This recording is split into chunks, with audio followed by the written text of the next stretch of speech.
Öncə özümü təqdim edeyim sizə. Mən xanım Əliyeva, həm tərbiyəçi müəllim, həm təlimçi kimi fəaliyyət göstərirəm. Yəqin ki, YouTube-dan, Telegramdan kanallarımı izləyərsiniz. Azdan çoxdan məlumatınız olar. İnşallah ki, dərs prosesində də daha yaxından tanıyacaq bir-birimizi. Belə deyim, dərslər özünüz görürsünüz, qrupda müdavim sayı azdır. Ona görə hər kəsə fərdi yanaşılacaq, hər kəslə fərdi şəkildə sual cavabı olunacaq, test üzərində müzakirələr eləyəcəyik. Hər ay və yaxud 15 gündən bir də sınaqlarımız olacaq. Məsələn, keçdiyimiz mövzular üzrə ümumiləşdirici sınaqlar keçirəcəyik. Keçirdiyimiz sınaqları canlı dərslərdə müzakirə eləyəcəyik. Bundan başqa əgər nəyisə başa düşməsəz, hansısa testdə qaranlıq qalsa sizə, ümumiyyətlə hər hansısa bir mövzuda sizə qaranlıq qalar, aydın olmayar hansısa bir mövzu, hansısa bir sualınız olsa, mənə mütləq yazın. Həmin dəqiqə cavab yazmaya bilərəm, amma mütləq, yəni gün ərzində, növbəti gün belə olsa mən baxacam, ətraflı cavab yazacağam sizə. Qrupda da yaza bilərsiniz, qrupda açıq olacaq, suallarınızı qrupda da yaza bilərsiniz, nə sualınız olsa. İlk öncə deyim ki, dərsimiz inkişaf sahələri və məzmun standartlarıdır. Məktəbəqədərin ən təməl mövzularından biridir deyərdim və deyərdim ki, bütün mövzularla inteqrasiya olunacaq bunlar. Hər keçdiyimiz mövzunun içində olsun. Yəni bizim həm standartlarımıza uyğun olacaq, həm də inkişaf sahələrimizə uyğun olacaq. İstəyir planlaşdırmamız, istəyir qiymətləndirməmiz və istərsə də nəzəriyyəmiz, yenə də nəzəriyyələrimizin hamısı inkişaf sahələrinə uyğun olacaq. Belə, deməli müəllimələr, bir daha qeyd edirəm dərsimiz məzmun standartları və inkişaf sahələri. İştirak edəcək müəllimələr əl işarəsini qaldırsın. İlk dərslərdə iştirak eləməyə biraz çəkinən müəllimələr ola bilər ki, o müəllimələr testdə də olsa iştirak eləyər, ən azından bir yerdə test oxuyarıq, testi müzakirə eləyərik ilk dərslərimiz, amma sonradan mütləq əl işarəsini qaldırsın, iştirak eləsin. Yəni heç kim deməsin ki, məsələn ola bilər ki, mən sualın cavabını bilmirəm, birdən səhv deyərəm. Yəni burada məqsədimiz öyrənməkdir. Yəni siz hər şeyi mükəmməl şəkildə bilsəz, bütün sualların cavabını mükəmməl şəkildə bilsəz, yəqin ki, dərslərə qoşulmazsınız, heç bir dərsə qoşulmazsınız. Ona görə heç vaxt çəkinməyin, mən səhv deyərəm, yanlış deyərəm, ümumiyyətlə deyə bilmərəm, belə bir şeydən çəkinməyin. İlk dərslərimizdə mən sizə çox yormayacağam, çox çətin suallar verməyəcəm ki, rahat olsun sizə. İnşallah hamı da hazırdırsa, başlayaq dərsimizə. Hər dərsində video qeydiyyatını alıb göndərəcəm. Dərsdən sonra mütləq göndərəcəm. Yəni istəsəz sonradan da qulaq asa bilərsiniz. Dərslərimizin də saatını dedim. İkinci gün inşallah biz 21:30-da keçəcəyik. Altıncı gün 21:00-da. Bəzi müəllimələr olur ki, yazır ki, mən işdən evə gec gəlirəm qoşulmaq söhbətinə görə. Müəllimələr, məsələn, yarım saat, 15-20 dəqiqə gec qoşulsanız da problem yoxdur. Məsələn, o vaxt ərzində biz digər müəllimələrə sual cavab eləyərik. Sonradan qoşularsınız, sizlərə də sual cavab eləyəcəyik. Onsuz da dərsində video qeydiyyatını alıram mən. Sonradan məsələn o qaçırdığınız hissəyə də həmin qeydiyyatdan baxa biləcəksiniz. Deməli, Nahidə müəllimə, adınız siyahıda birincidir. Başlayaq sizlə müəllimə. Axşamınız xeyir müəllim. Axşamınız xeyir olsun müəllimə. Hər birimizə də xeyirli uğurlu olsun inşallah ki, əminəm ki, yəni bu 3 ayın tamamında bilirsiniz ki, yəni proqramımız 3 aya əhatə edəcək və bu 3 ayın tamamında inşallah ki, hər bir şeyi artıq mənə su kimi danışacağınızdan çox əminəm. İnşallah. Deməli, Nahidə müəllimə. Əminəm ki, müəllimələrimizin bazası var, yəni bilirlər azdan çoxdan. İnkişaf sahələrindən danışaq ilk öncə müəllimə. Bizim məktəbəqədər sahə üzrə ümumiyyətlə neçə inkişaf sahəsi var? Uşaqlarımız hansı inkişaf sahələri üzrə dəyərləndirilir və inkişaf sahələri digər adı ilə necə adlanır?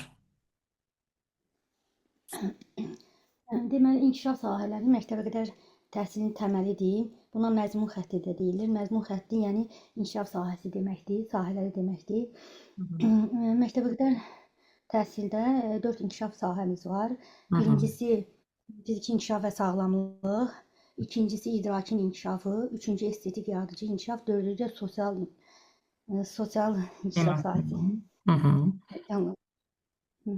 Yəni, fiziki inkişaf, sağlamlıq, təhlükəsizlik standartları danışım müəllimə yoxsa? Deməli, fiziki inkişaf, sağlamlıq və təhlükəsizlik. Baxırıq inkişaf sahəsinin adına. Hər zaman inkişaf sahəsinin adını bütöv deyin. Bəzən olur müdavimlərindən soruşanda deyir fiziki inkişaf, idraki inkişaf, estetik inkişaf. Yəni bu formada demirik. Üçünü bir yerdə adına nəyə görə deyirik? Baxın elə adında inkişaf sahəsini açıqlayıb bizə. Deməli, fiziki inkişaf, sağlamlıq və təhlükəsizlik hansı istiqamətlərdə öyrənəcəyik biz? Həm fiziki inkişaf, İnkişaf, həm sağlamlıq ora təhlükəsizlik. aiddir, gigiyena və sağlamlıq ora aiddir, həm də təhlükəsizlik, düzdür? Yəni sadəcə fiziki inkişaf deyəndə burada fiziki hərəkətləri öyrənməyəcəyik biz. Həm burada gigiyena, sağlamlığı öyrənəcəyik, həm də təhlükəsizliyi öyrənəcəyik ki, bunlar hamısı bizim olacaq birinci inkişaf sahəmiz, eyni zamanda birinci məzmun xəttimiz.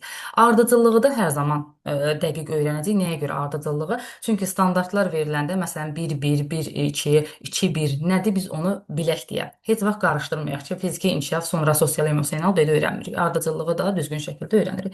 İndi Nahidə müəllimə, özünüz başa düşdüyünüz şəkildə bizə izah edin. Fiziki inkişaf, sağlamlıq və təhlükəsizlik nədən bəhs edir ümumiyyətlə? Nələr var onun daxilində? Hələ əsas standartlarını açıqlamırıq, ondan sonra gələcəyik.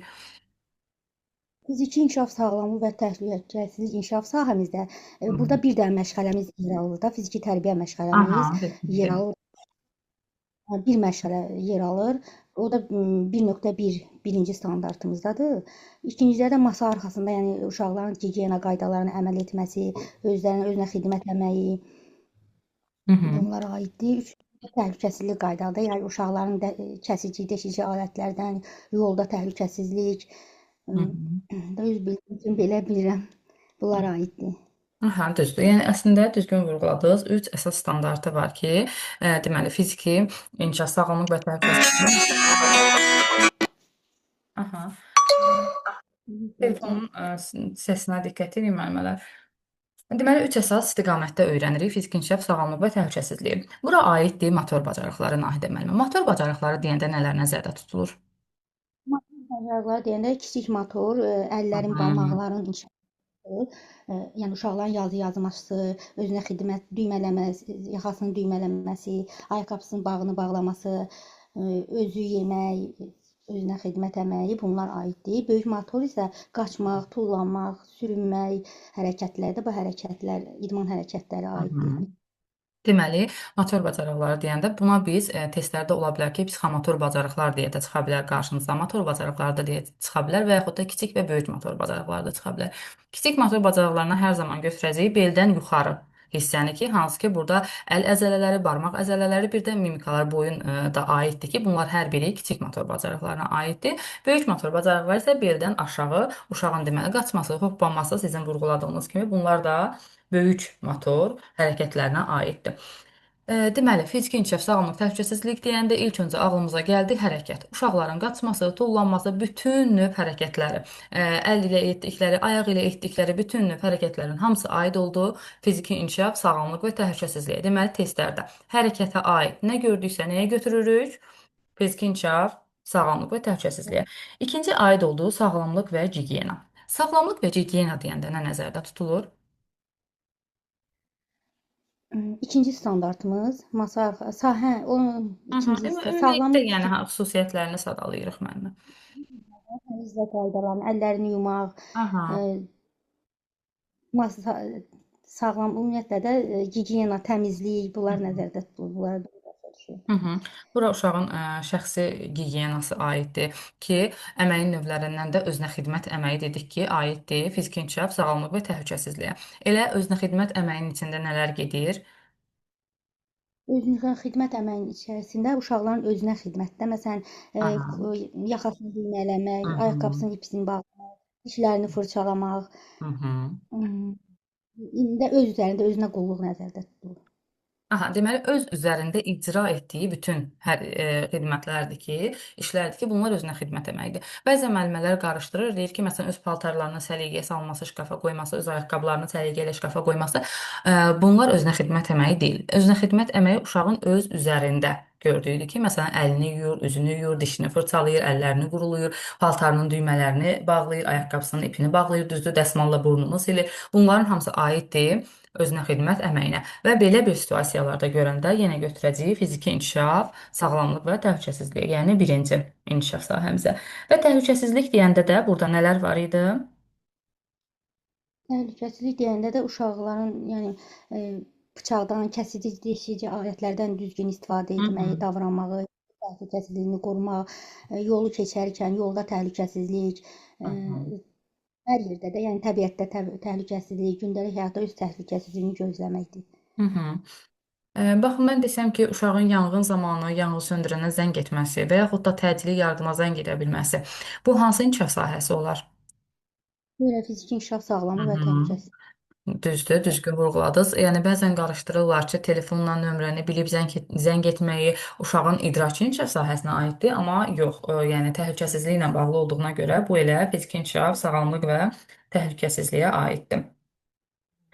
Deməli, fiziki inkişafda biz nələri öyrəndik? Burada həm hərəki fəallıq var ki, bu fiziki inkişafın fəaliyyət hissəsidir, hərəki fəaliyyət hissəsidir. Digəri isə sağlamlıq və təhlükəsizlik və deməli biz fiziki inkişafı bu istiqamətlərdə öyrənirik. Biz inkişaf sahələrini digər adı ilə adlandırdıq məzmun xətti. Məzmun xətti nədir? Məzmun xəttinin tərifi nədir? Məzmun xətti hər bir qrupda müəyyən olmuş məzmunun əsas və zəruri hissəsidir. Leytmotivdir, ana xəttdir, bizi məqsədimizə aparır, bünövrədir, bir də dəyişməzdir. Məzmun xətti həm də bərabərdir inkişaf sahələri. Deməli, Orada məzmun xətti. Deyin, buyurun. birinci rəqəmlə ifadə olunur da. Aha. Birinci yerdə mövqe tutan rəqəmimiz bizim məzmun xəttimizdir və məzmun xəttimiz uşaqların bilik və bacarıq səviyyəsinə qoyulmuş bir dövlət tələbidir. Yəni dövlətin bizdən tələbidir məzmun xətti uşaqların bilik və bacarıq səviyyəsinə qoyulmuş. Bilik və bacarıq. Bilik nədir, bacarıq nədir? Bilik uşağın nə öyrənəcəyidir, fəaliyyət isə, bacarıq isə uşağın öyrəndiyini necə tətbiq edəcəyidir, necə nümayiş etdirəcəyidir.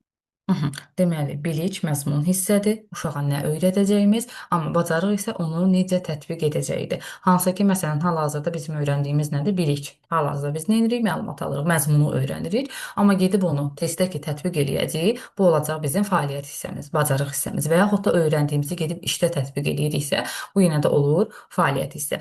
Deməli, standartların bizdən tələbi də nədir? Uşaqlara bacarıq hissəni, yəni məsələn biz məqsədi yazanda necə yazırıq? Bilir, tanıyır, öyrənir deyə məqsəd yazmırıq. Nəyə görə yazmırıq? Çünki bizdən Bacardığını yazırıq. istədiyi, bacardığı, öyrəndiyini bizə hansı şəkildə göstərir, onu yazmalıyıq. Standartlarımız da, məsələn, əsas standartımız, alt standartlarımız da görürsüz, fəaliyyət üzərində qurulub. Uşağın sadəcə bilik deyil, öyrəndiyi deyil, məzmun hissə deyil, öyrəndiyini hansı şəkildə bizə göstərir, onu bizdən tələb eləyir ki, biz onu öyrənməliyik. Deməli, məzmun xətti uşaqların məzmun standartları, daha doğrusu uşaqların bilik bacarıq səviyyəsinə qoyulmuş dövlət tələbidir məzmun standartları. Məzmun xətti isə bizim inkişaf sahələrimizdir. Məzmun xətti ana xəttdir, leytmotivdir, dəyişməzdir və 1 yaşdan 6 yaşa Bir yaş qədər eyni məzmun uşaq, xətti intervalında davam edir. Yəni 1 yaşda da, 6 yaşda da məsələn biz uşaqları inkişaf etdiririk, yəni eyni məzmun xəttində fiziki inkişaf, idraki inkişafı düzdür, estetik və yaradıcı və sosial emosional inkişaf sahəsi. Yəni bu 1 yaşda da belədir, 2 yaşda da, 3 yaşda da və 6 yaşa qədər də bu dəyişilməzdir. Mhm. Bəs əsas standart nədir? əsas standart məzmun xətti üzrə görüləcək Aha, işin istiqamətini müəyyənləşdirir də məzmun aha. xəttində. Aha, Deməli çox budur. gözəl. Amma Baxın, o qədər gözəl bir cümlədir. Əsas standart nədir? Məzmun xətti üzrə görüləcək işin istiqamətini bizə göstərir. Mhm. bəli, Deməli, əsas standartları öyrənməyimiz nəyə görə vacibdir? Ona görə ki, ona görə ki biz işimizi bilməliyik də hansı fəaliyyət isə biz bilməliyik ki, nə məsələn, bu inkişaf sahəsində biz nələr var, hansı xüsusiyyətlər var, nələri öyrənəcəyik. Necə ki, məsələn, fiziki inkişaf, sağlamlıq və təhlükəsizliyin əsas standartlarını sadalayanda bilirik ki, fiziki inkişaf, sağlamlıq və təhlükəsizliyə nələr aiddir. Bir daha təkrarlayaq fiziki inkişaf, sağlamlıq və təhlükəsizliyin standartlarını. sinfi inkişaf sağlamlığın və Hı hı. təhlükəsizliyin birinci standartı bir fiziki Aha. hərəkətləri yerinə bura bir dənə məşğələmiz aiddir, fiziki tərbiyə məşğələmiz. Hı İkinci hı. standartımız 1.2 standartı masa arxasında davranışını ümumi qaydalara əsasən tənzimləyir Hı və hı. gigiyena qaydalarına əməl edir. Üçüncü əsas standartımız isə 1.3 təhlükəsizlik qaydalarına əməl edir. Hı hı. Nahidə müəllimə, ola bilər ki, məsələn, elə əsas standartlar var ki, biz onlarla məşğələ yazmırıq. Yəni, məsələn, məşğələnin standartı kimi həmin standartlardan istifadə etmirik. Bəs həmin standartların yerinə öyrədəcəyimiz bacarıqlar ki var, onları uşaqlarda necə formalaşdırırıq? İnteqrasiya eləyirik də. Aha, Məşğələ deməli. Düzdür. standartlarla inteqrasiya eləyirik bu bir Hı hı, düzdür. əsas standart. Düzdür. Məşğələnin standartı kimi verməsək də, amma onun axı verdiyi, bizdən tələb elədiyi bacarığı da uşaqda formalaşdırmalıyıq. Bunu formalaşdırmaq üçün də nə edirik? İnteqrasiya edirik. Məşğələ zamanı inteqrasiya edirik. Bəs inteqrasiya nədir? İnteqrasiya əlaqələndirmədir də, inkişaf sahələrinin bir-biri ilə əlaqələndirilməsi, Hı hı. həyatla əlaqələndirilməsi. Hı hı. Fəndaxili inteqrasiyanın növləri hansılardır? Fəndaxili inteqrasiyanın növləri, fəndaxili, şaquli, üfüqi. Aha, şaquli inteqrasiya və üfüqi inteqrasiya. Üfüqi inteqrasiya nədir? Şaquli inteqrasiya nədir? İnteqrasiya müxtəlif yaş qrupları üzrə eyni inkişaf sahələri arasında inteqrasiya Hansı eləyirik. Üfüqi inteqrasiya dediniz müəllimə? Eşitmədim səs. şaquli. Aha, şaquli Səs inteqrasiya. Aha. Ha, qırılmışda müxtəlif səs. yaş Aha. müxtəlif yaş qrupları üzrə, Aha. amma eyni inkişaf sahələri Aha. arasında. Üfüqi isə eyni yaş, müxtəlif inkişaf sahələri arasında Aha. inteqrasiya. Düzdür. Deməli, üfüqi inteqrasiyada inkişaf sahələri dəyişir, amma şaquli inteqrasiyada inkişaf sahələri dəyişmir. Üfüqi inteqrasiya eyni yaş qrupu daxilindədir, amma şaquli inteqrasiya müxtəlif Müxtəlif yaş. yaş qrupu daxilindədir. Yaxşı müəllimə, bura qədər bir sualınız varmı sizin? Mənim yox müəllimə, olsa deyərəm. İnşallah. İndi birazdan testlərdə işləyəcəyik. Yaxşı, bura qədər çox sağ olun. İnşallah birazdan testlərdə işləyəcəyik. Tünzalə müəllimə, sizlə davam edirik.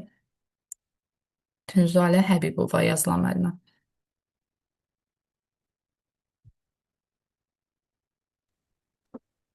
Axşamınız xeyir müəllimə. Axşamınız xeyir olsun müəllimə. Tünzay müəllimə, deməli Nahidə Buyurun. müəllimə dedi ki, inteqrasiyanın, fəndaxili inteqrasiyanın iki növü var, üfüqi inteqrasiya və şaquli inteqrasiya. Bizə müəllimə tərifini dedi. Dedi ki, üfüqi inteqrasiya deməli eyni yaş qrupu daxilində və müxtəlif inkişaf sahələri. Siz buna bir misal göstərə bilərsinizmi? Məsələn, necə bir inteqrasiya etsək, bu üfüqi inteqrasiya olar. Üfüqi inteqrasiya, məsəl üçün müəllimə, məzmun xətti arasında olub, eyni yaş qrupu Aha, daxilində gedən inteqrasiyadır. Məsəl üçün bunu e, nə deyim, məsəl üçün idrakin inkişafı, aha, bədii təfəkkür məşğələsində mən onu götürüb, məsəl üçün fiziki inkişafla əlaqələndirə bilərəm. aha. Və yaxud da ki, estetik yaradıcılıq inkişaf sahəsi ilə əlaqələndirə bilərəm. Aha, Bu üfüqi inteqrasiya. aha. Bəs Məsəl şaquli misal da çəkə inteqrasiyanın? bilərəm. Məsəl üçün misal da çəkə bilərəm. Məsəl üçün Dovşan şeirini öyrədirəm. Hı hı. Bədii təfəkkür məşğələsində onu estetiklə əlaqələndirsəm, məsəl üçün dovşan şəklini rəngləmək inteqrasiya eləyim və Hı yaxud ki, hı. fiziki inkişafdan dovşan kimi hoppanıq. Aha. Onu elə ki, fiziki inkişaf, sağlamlıq və təhlükəsizlik onu elə inteqrasiya edirəm. Bu olur üfüqi inteqrasiya. Şaquli inteqrasiya isə müxtəlif yaş qrupunda məzmun standartları arasında olan inteqrasiyadır. Məsəl üçün, götürək elə idrakin inkişafında riyaziyyatı, məsəl üçün, nətər deyim, üçbucaq Hı hı. mövzu üçbucaqdır, üçbucaqla tanışlıq, elə həmin üç rəqəmi haqqında şeir öyrətmək. Ola bilər idraki inkişaf sahəsi ilə inteqrasiya edə bilər və yaxud da öz yaş qrupundan əvvəl, məsələn 4-5 yaş qrupunda Özündən yaxud kiçik 4 yaş qruplarda, qrupunda, aha, keçdiyimiz özünün nəysə. kiçik qruplarda inteqrasiya edə bilərik də. Yəni uşaq böyük qruplardırsa, orta qrupla əlaqələndirə bilərik. Aha, əvvəlcədən keçdiyimizlə də əlaqələndirə bilərik. Burada məqsəd odur ki, amma inkişaf sahəsi yəni dəyişilməsin. Məzmun xətti Dəyişmir. burada dəyişilmir, sadəcə məzmun standartları arasında dəyişiklik ola bilər, bir də yaş qrupları dəyişir. Yox. Amma üfüqi Hə, inteqrasiya. yaş qrupları deyəndə necə? Məsəl üçün, mən indi hal-hazırda orta qrupam. Aha. Siz orta qrupsuzsa, şaquli inteqrasiya etmək istəyirsinizsə, onu kiçik qrupla edəcəksiniz inteqrasiya. Kiçik qrupda keçdiyi ilə əlaqələndirəcəksiniz. Bax, məsələn, bu gün siz uşaqlara deyək ki, orta qrupsuz 3 dairəsində hesablama keçirsiniz də, bilirik ki, orta qrupda 3 dairəsində öyrənirik biz riyaziyyatı. 3 dairəsində keçirsinizsə, onu kiçik qrupda məsələn keçdiyiniz 1-2 ilə inteqrasiya edirsiniz ki, məsələn, əvvəlcə biz sizlə daha doğrusu nə öyrənmişik? 1-2 rəqəmlərini öyrənmişik, onları göstərmişik. göstərirsiniz, təkrar elətdirirsiniz və hal-hazırda da 3-ü göstəririk. Elə bil ki, hər zaman Şaquli inteqrasiyanı özündən əvvəl, özündən kiçik yaş qrupunda keçdiyimizlə əlaqələndiririk. Heç vaxt deyə bilmərik ki, özündən məsələn 3 yaşı götürüb 4-5 yaşına necə inteqrasiya edə bilərik keçmədiyimiz bir şeylə. Bu Bəli, mümkün deyil. bəli. Yaş qrupları arasında ona görədir ki, yəni biz hər zaman hansı qrupdayıqsa, o qrupdan aşağı qruplarla onu nə edirik? İnteqrasiya edirik. Xidmət edirik. Əvvəlcə keçdiyi ilə əlaqələndiririk elə bil ki, məsələn bu günləri həndəsi fiqurları keçiriksə, məsələn deyim ki, mən bu gün kvadratı keçirəm, üçbucağı artıq keçmişəm uşağa. Düzdür? Ondan əvvəlki yaş qrupunda keçmişəm. Onu da ondan əlaqələndirirəm. Həndəsi fiqurları bir-birinə əlaqələndirib keçirəm uşaqlara. Bax bu yaş qrupları arasında olan Şaquli inteqrasiyadır. Amma üfüqi inteqrasiyanda bayaq siz elə çox gözəl izahını verdiniz ki, burada artıq inkişaf sahələri dəyişilməlidir. İdrakin inkişafıdırsa, artıq ya estetiklə onu eləməliyəm və yaxud da fiziki inkişafla eləməliyəm. Mütləq şəkildə inkişaf sahələri burada dəyişilməlidir. Tünzay müəllimə, bizim ikinci inkişaf sahəmiz hansı idi? İkinci idrakin inkişafı. Aha, idrakin inkişafı. İdrakin inkişafının əsas standartları hansılardır? Əsas standartları əşyalar və hadisələr. Yəni biraz açıqlaması ilə deyək ki, çünki nəyə görə? Bax hər zaman məndən deyirlər ki, alt standartları əzbərə bilməyimiz vacibdirmi? Mən heç vaxt alt standartları müdavimlərimdən əzbərə soruşmamışam. Sadəcə mahiyyətini bilin. Ən azından onu gedin, gəlin, arabir vaxtınız olanda baxın. Kiçik qrupda hansı alt standartlardır, orta qrupda, böyük qrupda, məktəb hazırlıq qrupunda. Çünki bilin yaşlara görə uşaqların fəaliyyətləri hansılardır. Bunları bilin. Hə, məsələn, idrakin inkişafı Aha. körpələr doğur 1-3 yaşda özünü, ailə üzvlərinin vətənini adlandırır, Aha. sadə suallar əsasında danışır, Aha. müşahidə etdiyi əşyaları fərqləndirir, adlandırır, sadə riyazi təsəvvürlərə malik olduğunu nümayiş etdirir. Azdır, çoxdur, böyükdür, kiçikdir, uzundur, qısadır. Aha. Sonra ölçü anlayışları başa düşdüyünü nümayiş edir, dairəvi əşyaları adlandırır. Amma indi Sonra bizim soruşduğumuz odur ki, əsas standartlarımız hansıdır? Nəyə görə əsas standartları bilməliyik? Çünki bizə açıqlayır ki, inkişaf sahəsi üzrə hansı fəaliyyətlər yerinə yetiriləcək. 2.1 Əşya və hadisələr haqqında əşya və hadisələr ilkin haqqında təsəvvürlərə malik olduğunu nümayiş etdirir. Deməli, 2.1 idrakin birinci əsas standartı nədir? Əşya və hadisələr haqqında ilkin təsəvvürlərə malik olduğunu nümayiş etdirir bizə. Və biz 2.1 ilə hansı məşğələni verirdik? idrakin inkişafı, məsələn, bədii təfəkkürü, sadə 2.1 riyazi ilə. təsəvvürlərin 2.1 inkişafı, əsas standartı ilə. Bax, idrakin inkişafı ilə demirəm.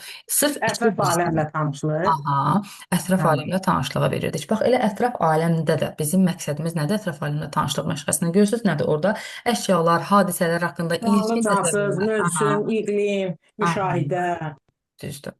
Hı -hı. bunları. Məsələn, nitqdə sağ ol, xahiş edirəm, jest, mimikalar. Hı -hı.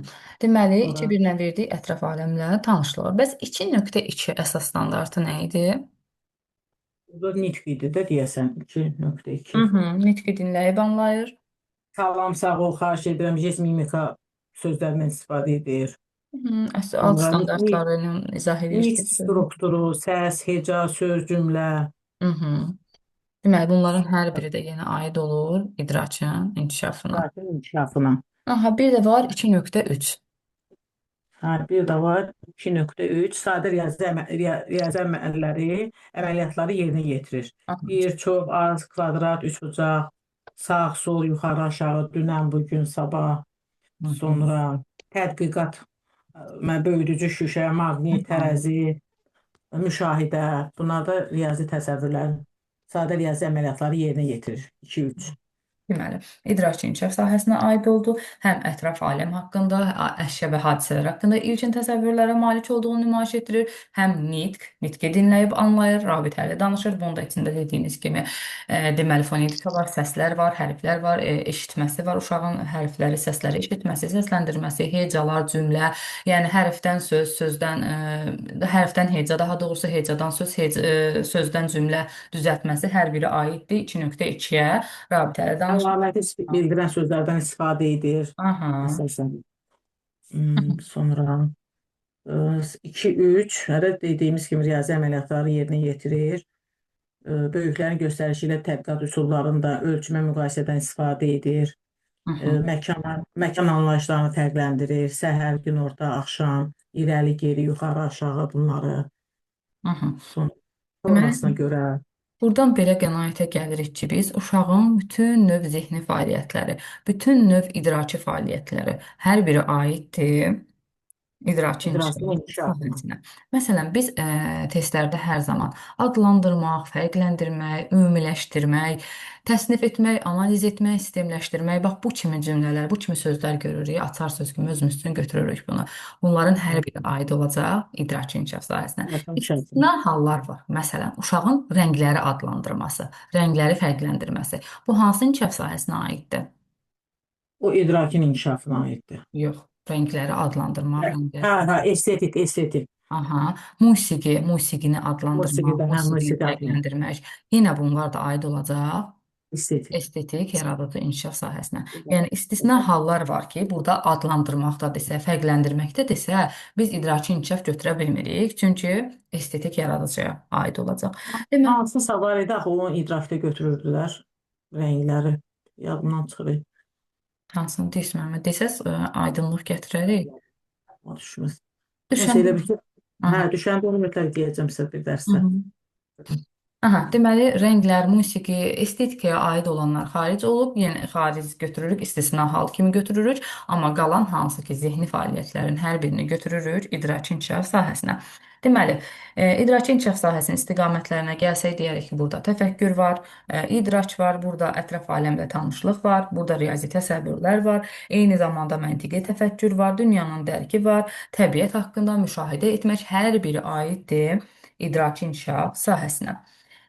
Tuncel müəllimə, uşağın konstruktiv fəaliyyətləri, bayram və şənliklərdə iştirakı hansı inkişaf sahəsinə aiddir? Bayram və şənliklərdə. O estetik yaradıcılıqda olur. Mhm, düzdür, estetik yaradıcı inkişaf sahəsinə aiddir. Uşaqların rəqs etməsi, Fiziki inkişafa. rəqs hərəkətləri hara aiddir? Fiziki inkişaf, sağlamlıq və təhlükəsizliyə. Uşaqların rəqs hərəkətləri, estetik, yaradıcı Ha, inkişaf. rəqs hərəkətləri, hə, rəqs Yəni hərəkətləri. hərəkət olsa belə yenə burada musiqi Hə, var. estetikdir. Aha, rəqs var. Estetik. Uşaqların nağıl oxuması, nağılı səsləndirməsi. Nağıl səsləndirməsi, Hı hı. danışma. Nağıl danışması. İdrak olardı yəqin ki. Aha, təbii ki. Yəni nağılı danışması idraki inkişaf sahəsinə aiddir. Uşaqların danışdığı nağılı səhnələşdirməsi. Səhnələşdirmək artıq gedir estetika. Aha, səhnələşdirmə varsa, burada da Səhnələşdirmə. estetik yaradıcı inkişaf Yaradıcı sahəsi. inkişaf. Mhm. Uşaqların nitq etiketlərindən istifadə etməsi. İdrakin inkişafı. Mhm. Uşaqların ünsiyyətə girmə cəhdləri. Ünsiyyət idrakda olacaqdı məncə. Ünsiyyətə girmə cəhdləri. Ünsiyyət. Ünsiyyəti göstər. Məsələn, uşaq can atır ki, kimlənsə dialoqa girsin. O sosial emosional. Aha. Hə, sosial emosional fikrim getmişdi. Deməli, düzdür. Yəni baxın, nitqlə ola bilər, idraçla qarışdırarıq, amma Hə, nitq etiketlərindən istifadə etməsi, salam, sağ ol deməsi, yəni hə, uşağın sağ danışması var burada. Amma hansı ki o ünsiyyətə cəhd eləyir, ünsiyyətə can atır. Yəni orada əməkdaşlıq var da, danışmaq var, dialoq var, ünsiyyət hə, var. Bu artıq aid olacaq sosial hə, emosional. sosial emosional. Uşaqların məsələn davam edə bilirsiniz müəllimə? Bəli. Hı -hı. Məsələn, uşaqlar oyun oynayırlar və oyun zamanı qaydalara dözümlülük göstərirlər. Bu hansı inkişaf sahəsinə aid olacaq? Sosial emosional. Hı -hı. Sosial emosional hansı əsas standartıdır? 4, 4 məncə bilmirəm. 4.3. Sosial. 3. Hə, 4.3. 4.3. Hı -hı. Hörmət və dözüm nümayiş etdirir. Hə. Hörmət, dözüm, tolerantlıq nümayiş etdirir. Hə, Aha. şey. Deməli, Tünzəl müəllimə, uşaq yuxudan oyanır və yuxudan oyanandan sonra artıq öz yatağını səliqəyə salır. Bu hansı inkişaf sahəsinə aiddir? Yatağınız fiziki inkişaf, sağlamlıq və təhlükəsizlik. Yox. Yatağını səliqəyə salır. Hı -hı. Özünə xidmət deyil o, yoxsa estetik. Yox. Yatağı səliqəyə salmaq əməyin hansı növüdür? Əməyin özünə Əməyin xidmət növlərini deyil. gənə sadalayır Məişət. mısınız? Aha. Məişət, Məişət əməyi. təsərrüfat əməyi. O estetika aiddir də yəqin ki. Düzdür. Yəni Hə, məişət təsərrüfat əməyinə aid olduğuna görə estetik yaradıcı inkişaf hə, sahəsinə aiddir bu. hə, bir dənə özünə xidmət fiziki inkişafa aiddir. Mhm, düzdür. Deməli, Hə, uşağın öz yatağını səliqəyə salması, paltarını səliqəyə salması, nə bilim, qabları yığışdırması, stol düzəltməsi fərqi yoxdur. hə, məişət əməyi, hə, bildim. Məişət təsərrüfat əməyidir. Əməyin digər növləri hansılardır? Əl əməyi, təsərrüfat əməyi, Hı. özünə xidmət əməyi, bir də təbiətdə əmək olmalıdır məncə. Bir də təbiət əməyidir. Məişət təsərrüfat əməyi bildik ki, uşağın ev işləri görməsi də, yəni hansı ki bizim o evdə gördüyümüz işlər var, onların hansısa sadə bir formalarından söhbət gedir ki, bu məişət təsərrüfat əməyinə aiddir. Bəs təbiətdə əmək deyəndə nə nəzərdə tutulur? Məsəl üçün, təbiətdə əmək gəzintiyə çıxanda həyətyanı sahədə, məsəl üçün, sahəni səliqəyə salmaq, Hı yığışdırmaq, hı. kolların dibini təmizləmək, sahəni, məsəl üçün, qozadan, kağız qırıntılarından təmizləmək, Hı. qrup Ağacların otaqda sulanması, dibinin bellənməsi. bellənməsi, qrup otağında, məsəl üçün, otaq bitkilərinə qulluq etmək, ləçəklərinə məski ilə silmək, Hı hı. Təbiət əməkləri, düzdür. təbiət Güllərə, çiçəklərə qulluq eləmək. eləmək. Hı hı. Alaqotlar olar ki, alaqotlarla təmizlənməsi, ağacların əhənglənməsi, yəni diblərinin olur bəzən kötüklərin. Bunların hər biri, hansı ki təbiətlə bağlı olan əməklərin hər biri təbiət əməyinə aiddir. Bəs əl əməyi deyəndə nə nəzərdə tutulur? Ə, əl əməyi. Adı nədir? Təbiət tullantılarında nəsə düzəltmək. Məsəl Amma üçün, təbii tullantılar ola bilər, yəni hər hansı tullantılardan yaradıcı bir şey düzəldər. Yəni əl işi düzəldər, ortaya çıxardar. Əl əməyi hesab olunur, düzdür. Sonra əl əməyi, sonra muncular düzmək aha, olar o. düzdür. Hə, Mundurlardan muncuların, hə, nəysə bir şeylər muncular düzmək. hazırlaya bilər, düzəldə bilər. Hazırlayırlar. Dekorativ bir şeylər hazırlaya bilər əl əməyi. Əl əməyi daha çox hansı qruplarda olur? Əl əməyi, əl əməyi ən çox, Hı hı.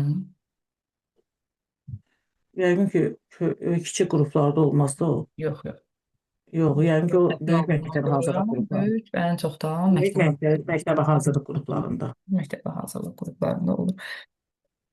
Bir də siz mənə deyin, uşaqların böyüdücü şüşədən istifadə etməsi hansı inkişaf sahəsinə aiddir? O idrakin inkişafına tədqiqat edir də, yəni ki. Aha, tədqiqat aparır. Şəhər müəllimlikdən Han- istifadə edir, Hansı əsas tərəzidən standart? istifadə edir. Hansı əsas? Əsasında 2-3 də deyəsən. Hə, 2-3. Ha, 2.3. 2.3, hə. Hı hı. İnkişaf sahəsinin üçüncü əsas standartı. Hı hı. Öyle deyilir. Biz uşağa suallar veririk və uşaq özü haqqında sualları cavablandırır. Bu hansı inkişaf sahəsidir? O idrakin inkişafı olacaq Aha. da. Bu da idraçın inkişafıdır ki, özü haqqında, vətəni haqqında, ailəsi haqqında danışır. Yenə də bu. Məlumat verir. Hı hı. 2.2. Düzdür, elə. Nitq 2 nöqtə neçədəydi? 2.2-də idi, yoxsa? Gündəlik, yox, 2.1-də. Hı hı. Hə, özü ailəsi 2.1-də idrakin inkişafı, hə, Hı birinci. hı. Ətraf Əşya hadisələr mühitdə. haqqında ilkin təsəvvürlərə malik olduğunu nümayiş etdirir. Hı hı. Yəni bu ən çox ətraf aləmlə tanışlıq məşğələsinə Tanışlıq aiddir. məşğələsinə 2.1-ə aid. aiddir. Yəni belə deyim də, müşahidə etmək, müşahidə əsasında danışmaq, özü ailəsi və onun vətəni haqqında verdiyimiz suallara cavab verir. Əşya və sadə süjetli şəkillər üzrə danışır uşaq və yaxud da Bilgiləndirilir. müşahidə etdiyi əşyaları fərqləndirir. Canlı və Belə. cansız Hı hı. təbiəti, Hı hı. obyektləri təşkil eləyir, Hı hı. fərqləndirir. Aiddir 2.1-ə idraki inkişaf sahəsinə. Yaxşı müəllimə, bura qədər bir sualınız varmı? Qaranlıq qalan. Yox, bir də bayaqki heç yadıma düşdü. Düz Aha. deyirsiniz. Elə ki, rəngləri adlandırma, bir dənə o estetika oradan aiddir. Onu hə, o yadıma düşdü.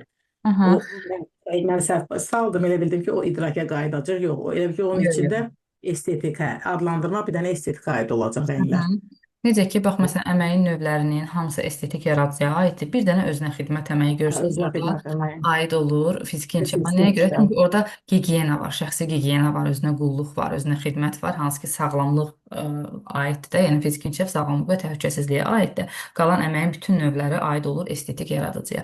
Burada da sadəcə məsələn biz hər zaman testlərdə görürük ki, fərqləndirir, adlandırır, analiz edir, sistemləşdirir. Hər biri görürsüz idraki fəaliyyətdir deyə aid olur idraki inkişaf sahəsinə. Zehinlə görülən işlərdir, idrakla görülən işlərdir. Amma sadəcə orada rənglərdən söhbət gedirsə, musiqidən, musiqinin janrlarından söhbət gedirsə, biz bunu götürürük estetik yaradıcı inkişaf sahəsinə. Adlandırsa da, fərqləndirsə də, qruplaşdırsa da fərqi yoxdur.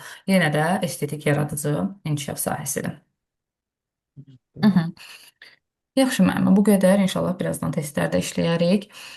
Aytən müəllimə, sizlə davam eləyək. Salam müəllimə. Axşamınız xeyir olsun müəllimə. Axşamınız xeyir. Aytən müəllimə, siz mənə deyin, biz əsas standartdan danışdıq, dedik ki, əsas standart nədir? Və indi isə mənə deyin alt standart. Alt standartın funksiyaları hansılardır? Hə müəllimə, alt standartın funksiyaları dəqiq olmasıdır, onun düzgün olmasıdır, davamlı olmasıdır, inteqrativ olmasıdır. Yəni davamlı olması o demək ki, yəni hər yaş qrupu üçün üzrə daha mürəkkəbləşməyə doğru gedir. Dövlət tərəfindən tərtib olunur. Sonra hər zaman indiki zamanda deməli olur. Sonra üçüncü yerdə dayanır rəqəm üzrə. Ondan sonra bir də ki, təlim strategiyasıdır. Yəni strateji deyəndə məsələn alt standartın funksiyalarından biri də onun təlim strateji olmasıdır. Sonra alt standartın funksiyası olaraq hətta inteqrativ olması deməkdir.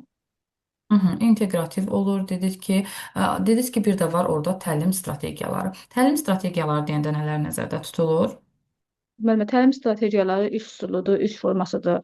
Yəni bunlardan ibarətdir təlim strategiyası. İş Öyrənmə vasitələridir. resurslar, öyrənmə Öyrənmə vasitələri, vasitələridir. bizim təlim deməli strategiyalarımızdır. Mən bir dəqiqə ekranı paylaşacağam. Görünəndə mənə deyin. Çünki deməli yeni müəllimələrimiz var. Bilirəm, yəni sertifikasiyaya hazırlaşan müəllimələrin bazası var. Əsas standart deyəndə, alt standart deyəndə, yəni təxmini bilirlər ki, söhbət nədən gedir. Yeni müəllimələrimiz üçün əsas olaraq göstərmək istəyirəm ki, məzmun xətti nədir, əsas standart nədir və alt standart nədir. Bir də saniyə. Baxın bura. Burada görürsüz nədir? Məktəbə qədər təhsilin, bir də saniyə. Məktəbə qədər təhsilin məzmun standartları. Baxın, burada biz dedik bayaqdan danışırıq nədən? Məzmun xətti. Məzmun xəttimiz, baxın müəllimələr, bax buradadır. Burada göstərilən ki var. Bax bu 1.1, 1 nöqtə göstərilir var. Bu bizim məzmun xəttimizdir. Hər zaman bu tabloya, yəni bu cədvələ baxanda məzmun xətti deyəndə bilin ki, bu nəzərdə tutulur. Fiziki inkişaf, sağlamlıq və təhlükəsizlik. Bu bizim məzmun xəttimizdir. Burada görürsünüz 1.1 yazılan yer. Bu nədir? Bu bizim əsas standartımızdır. Əsas standartı və alt standartımızda.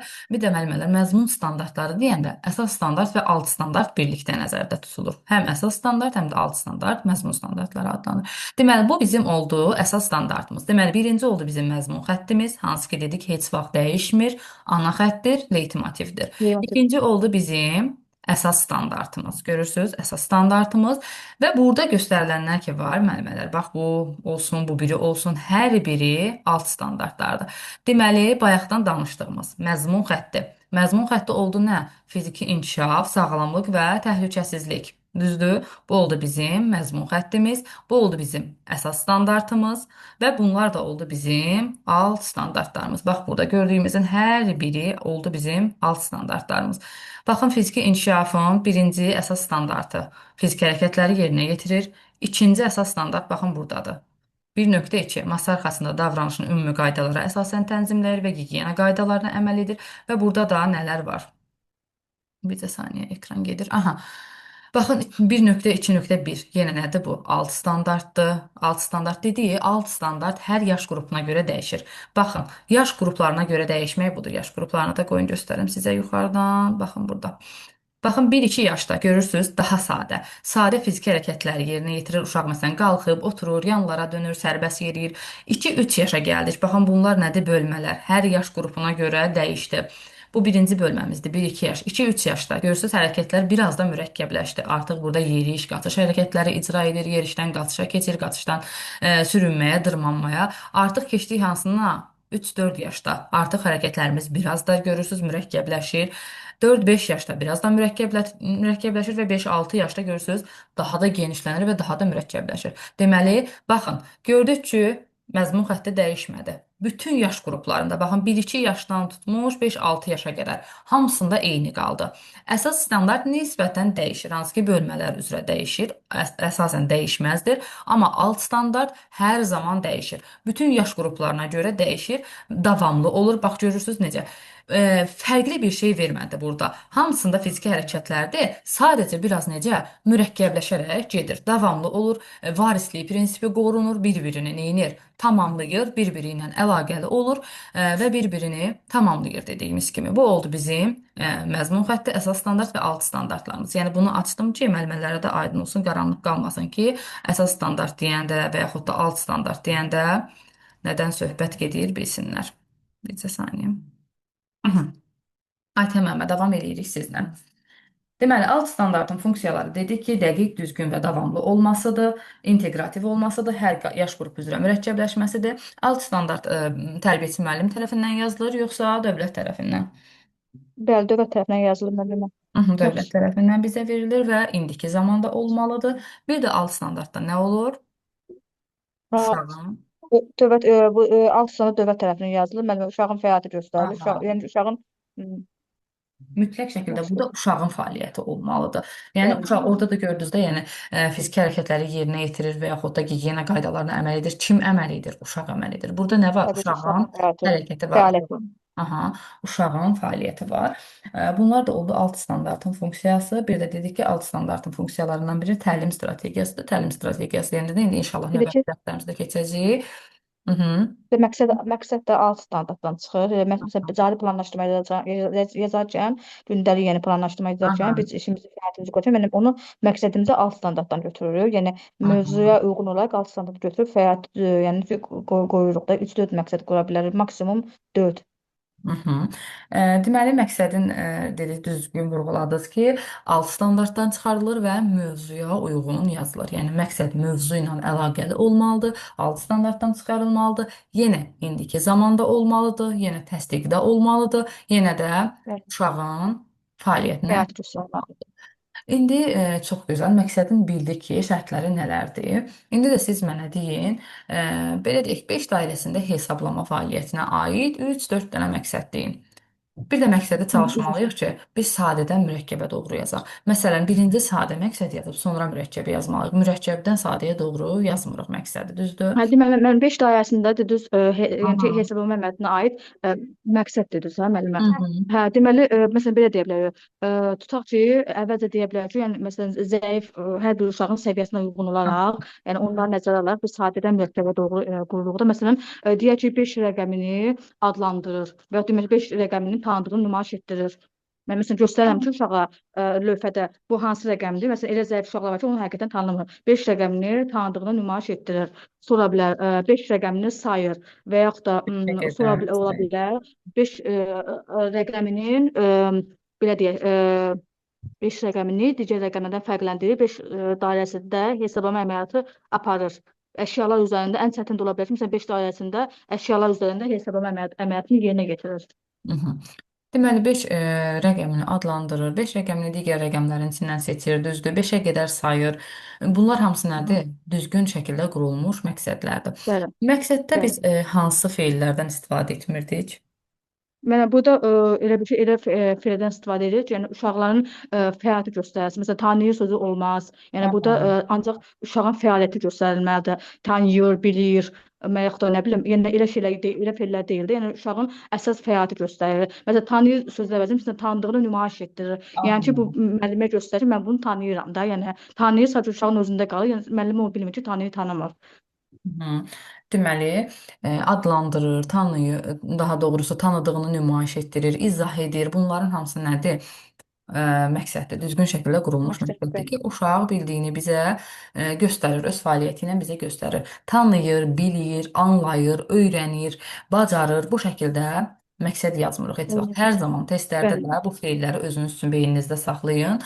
O qadağan olunmuş feillər kimi yadınızda saxlayın ki, bu feillərlə görəndə indiki zamanda da düzdür, təsdiqdə də düzdür, amma gəl ki, burada uşağın fəaliyyəti yoxdur. Deyirik ki, uşaq 5-ə qədər saymağı bilir. Baxırsan ki, 5-ə daha doğrusu 5-ə qədər saymağı bilir. Baxırsan ki, hə, yəni düzgün məqsəddir də, yəni indiki zamanda yazılıb təsdiqdədir, 5-ə qədər saymağı bilir. Amma mənə nə lazımdır? Saydığını mənə göstərsin. Bilməyi lazım deyil. Ola bilər ki, bilir. Amma bildiyini mənə göstərirmi? Mənim üçün vacib olan odur. Yəni bildiyini fəaliyyətlə mənə göstərməlidir uşaq. Bu olacaq düzgün məqsəd. Bir də biz deyirik ki, məqsəd SMART abreviaturasına uyğun olmalıdır ki, SMART da bir abreviaturadır. Məsələn, necə ki, hər zaman bunu demişik ki, ABŞ deyəndə nədir? Bəli. Amerika Birləşmiş Ştatları. SMART da belə bir baş hərflərdir ki, biraz bunun da izahını verin bizə.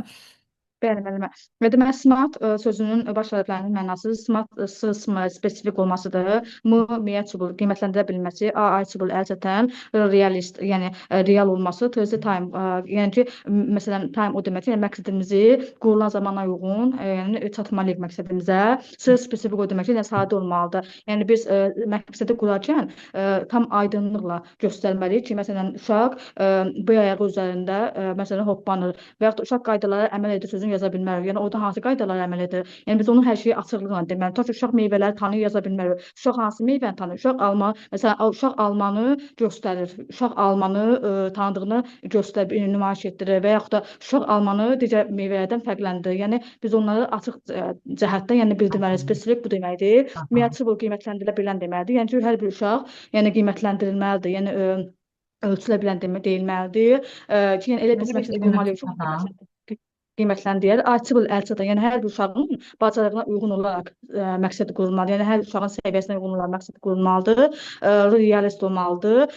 Bir də time-da, yəni vaxtına uyğun olaraq realist də ki, resursdur. Yəni biz məqsədi qurarkən bizim əşyalarımız da, yəni resurslarımız da hazır olmalıdır. Time isə yəni məşğələmizin müddəti var. Hər bir qrupun müxtəlif dəqiqələri var. O dəqiqə içərisində məşğələlər keçirilir və o məşğələdə həmin məqsədə həmin məşğələnin sonunda çatdırılmalıdır.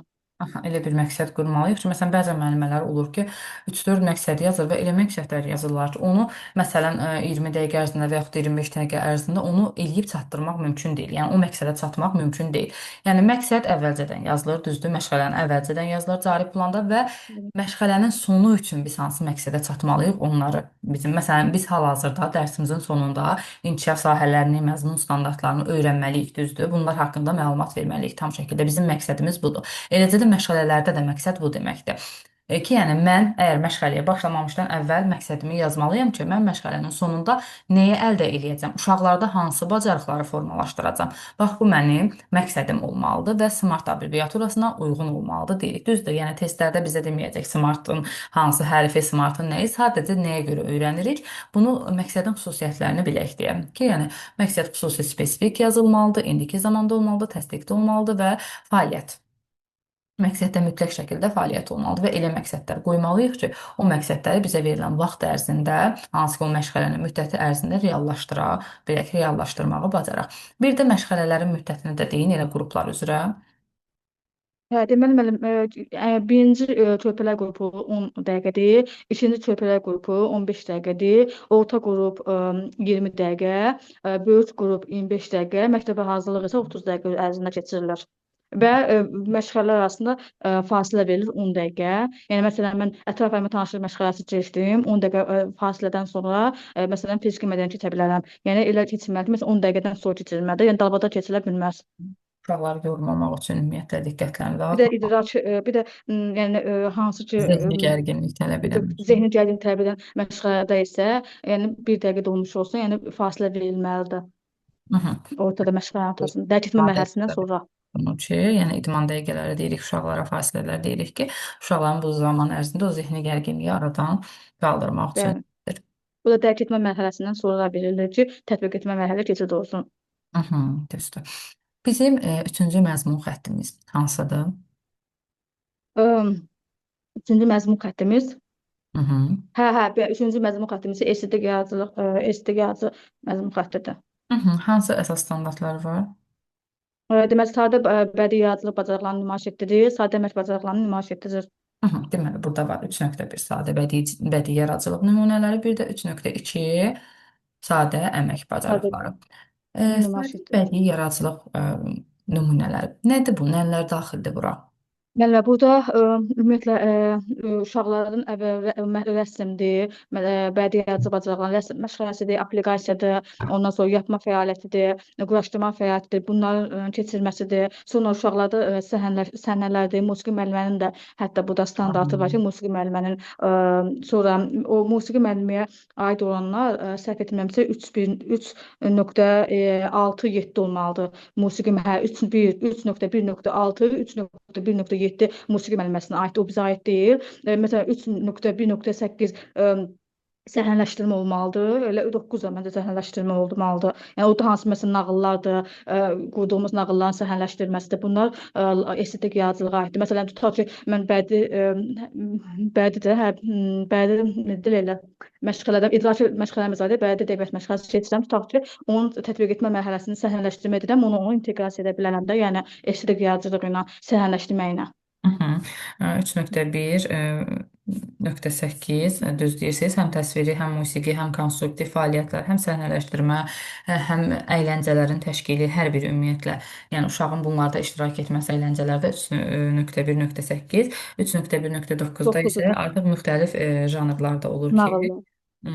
nağıllardır, hekayələrdir, şeirlərdir, fərqi yoxdur. Onları oxuduğumuz zaman oradakı bu bədii nümunələrdəki var, qəhrəmanların hərəkətlərini müqayisə edirlər, artıq özləri üçün müqayisə edirlər.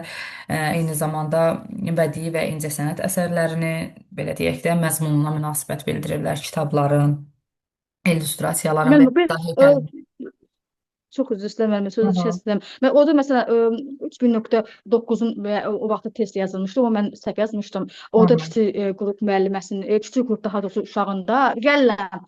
Kiçik qrup uşağın demişdi ki, şəkillərə münasibət bildirir yazılmışdı. Şəkildəki belə bir şey var. Şəkillərə reaksiya verir. Belə bir söz yazılmışdı. Mən onu şeydən göstərdim, sosial mediada götürmüşdüm. Ola bilsin, dedim ki, yəqin o sevinir, gülür, əylənir kimi götürmüşdüm. Amma düşmüşdü o estetik yaradıcılığa 3000.1.9-a düşmüşdü. Onu mən emosional kimi götürmüşdüm. Yəni uşağın sevinməsi, ağlaması, gülməsi kimi götürmüşdüm mən onu. Şəkillərə reaksiya vermək estetik yaradıcı inkişaf sahəsinə aiddir. Elə şəklə, belə deyim də, alt standartının açıqlaması verilib oradakı. Yəni kitabdakı şəkillərə reaksiya vermək 3.1.9 bu 1-2 yaşdadır. Artıq keçəndə məsələn 2-3 yaşa artıq neynir? Kiçik həcmli nağılları səhnələşdirir ki, kiçik həcmli nağıllar olur ki, onlara səhnələşdirmə, səhnəcik kimi də belə qura bilirik uşaqlarla. Sonra artıq müxtəlif Bəli. Orada məsələn türkünün ola bilsin reaksiyasını bildirir, türkünü xoruz kimi banlamağı, onu da göstərə bilər. Yəqin səhnələşdirmə onu kimi göstərirlər. İt kimi hürmə, ham eləməyi yəqin ki, o da göstərir ki, yəni bunu reaksiya verir, o reaksiyası verir.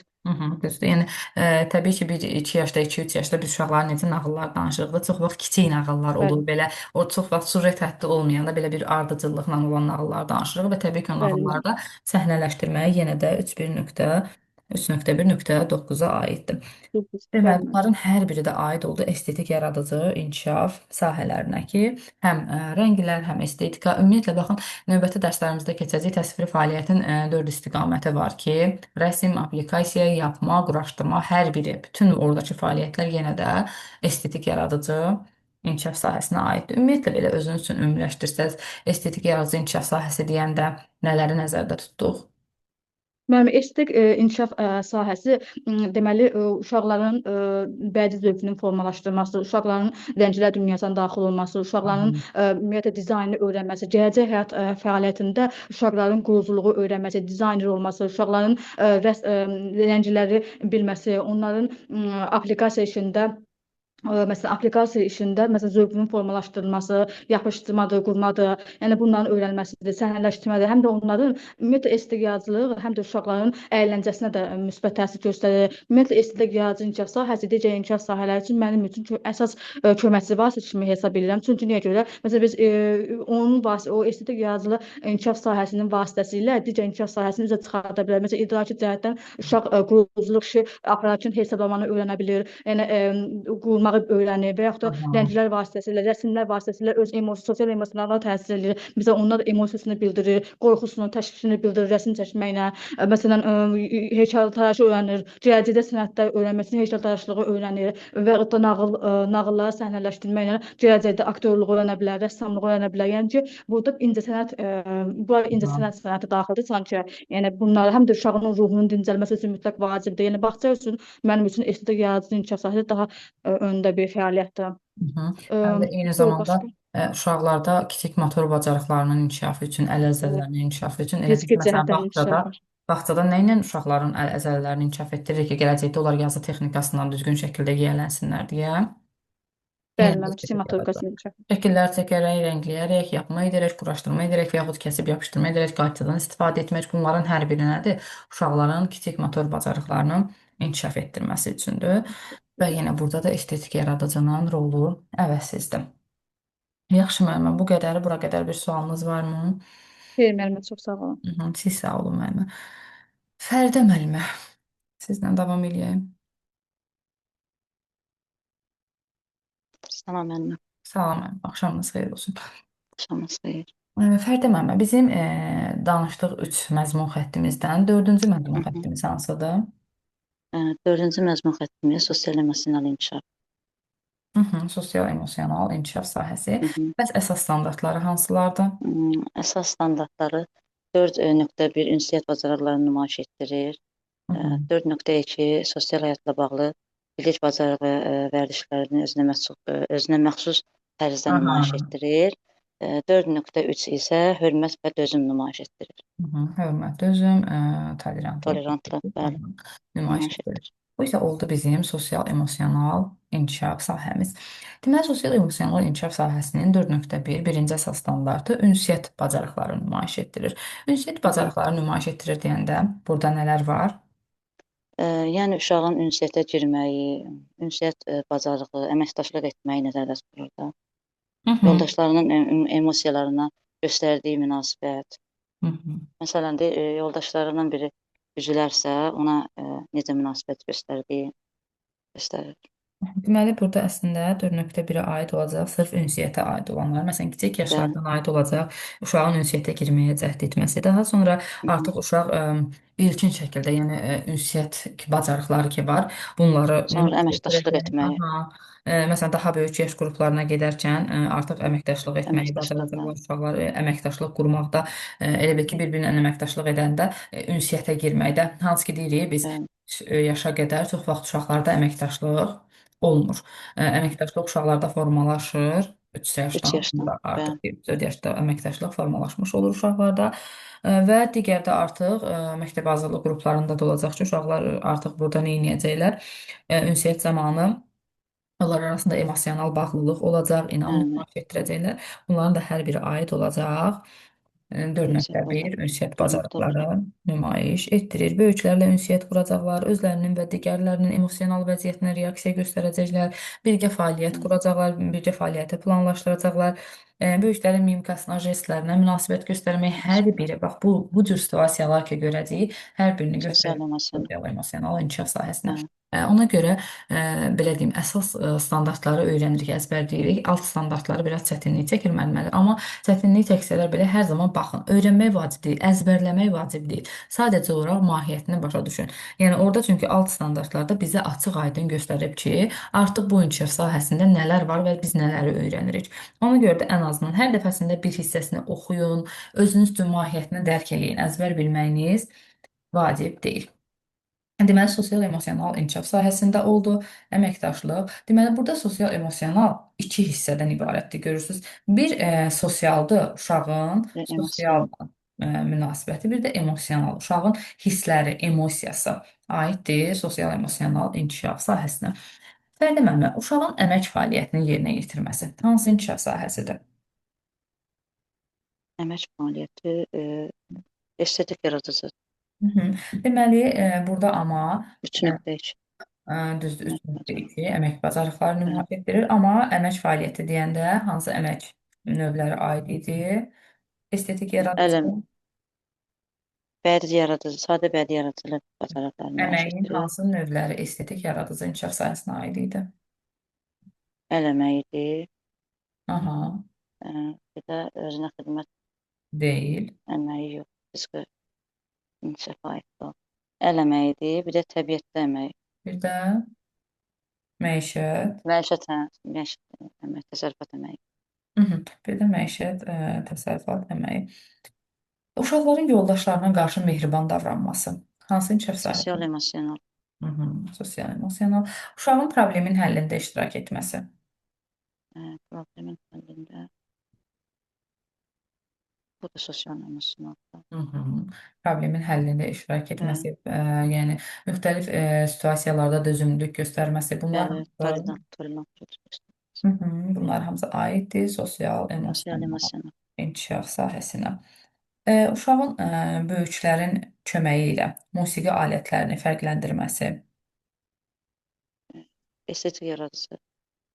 Əmək bazası 3.2. 3.1. 2. Yox, 1. 1. Böyüklərin köməyi ilə Hə, musiqi alətlərini fərqləndirməsi. 3.1. Burada bədii 3.1. yaradıcılıqdır. Yəni Bəli, əmək fəaliyyəti deyil bu. Yəni ola bilər ki, məsələn, musiqi alətlərini səliqəyə sala bilər, musiqi alətlərini yerinə yerləşdirə bilərsə, bu zaman olacaq əmək fəaliyyəti. Amma musiqi bəli. alətlərini fərqləndirmək əmək fəaliyyəti deyil, bədii yaradıcılıqdır. Bu da estetik yaradıcı 3.1. sahəsinə aiddir.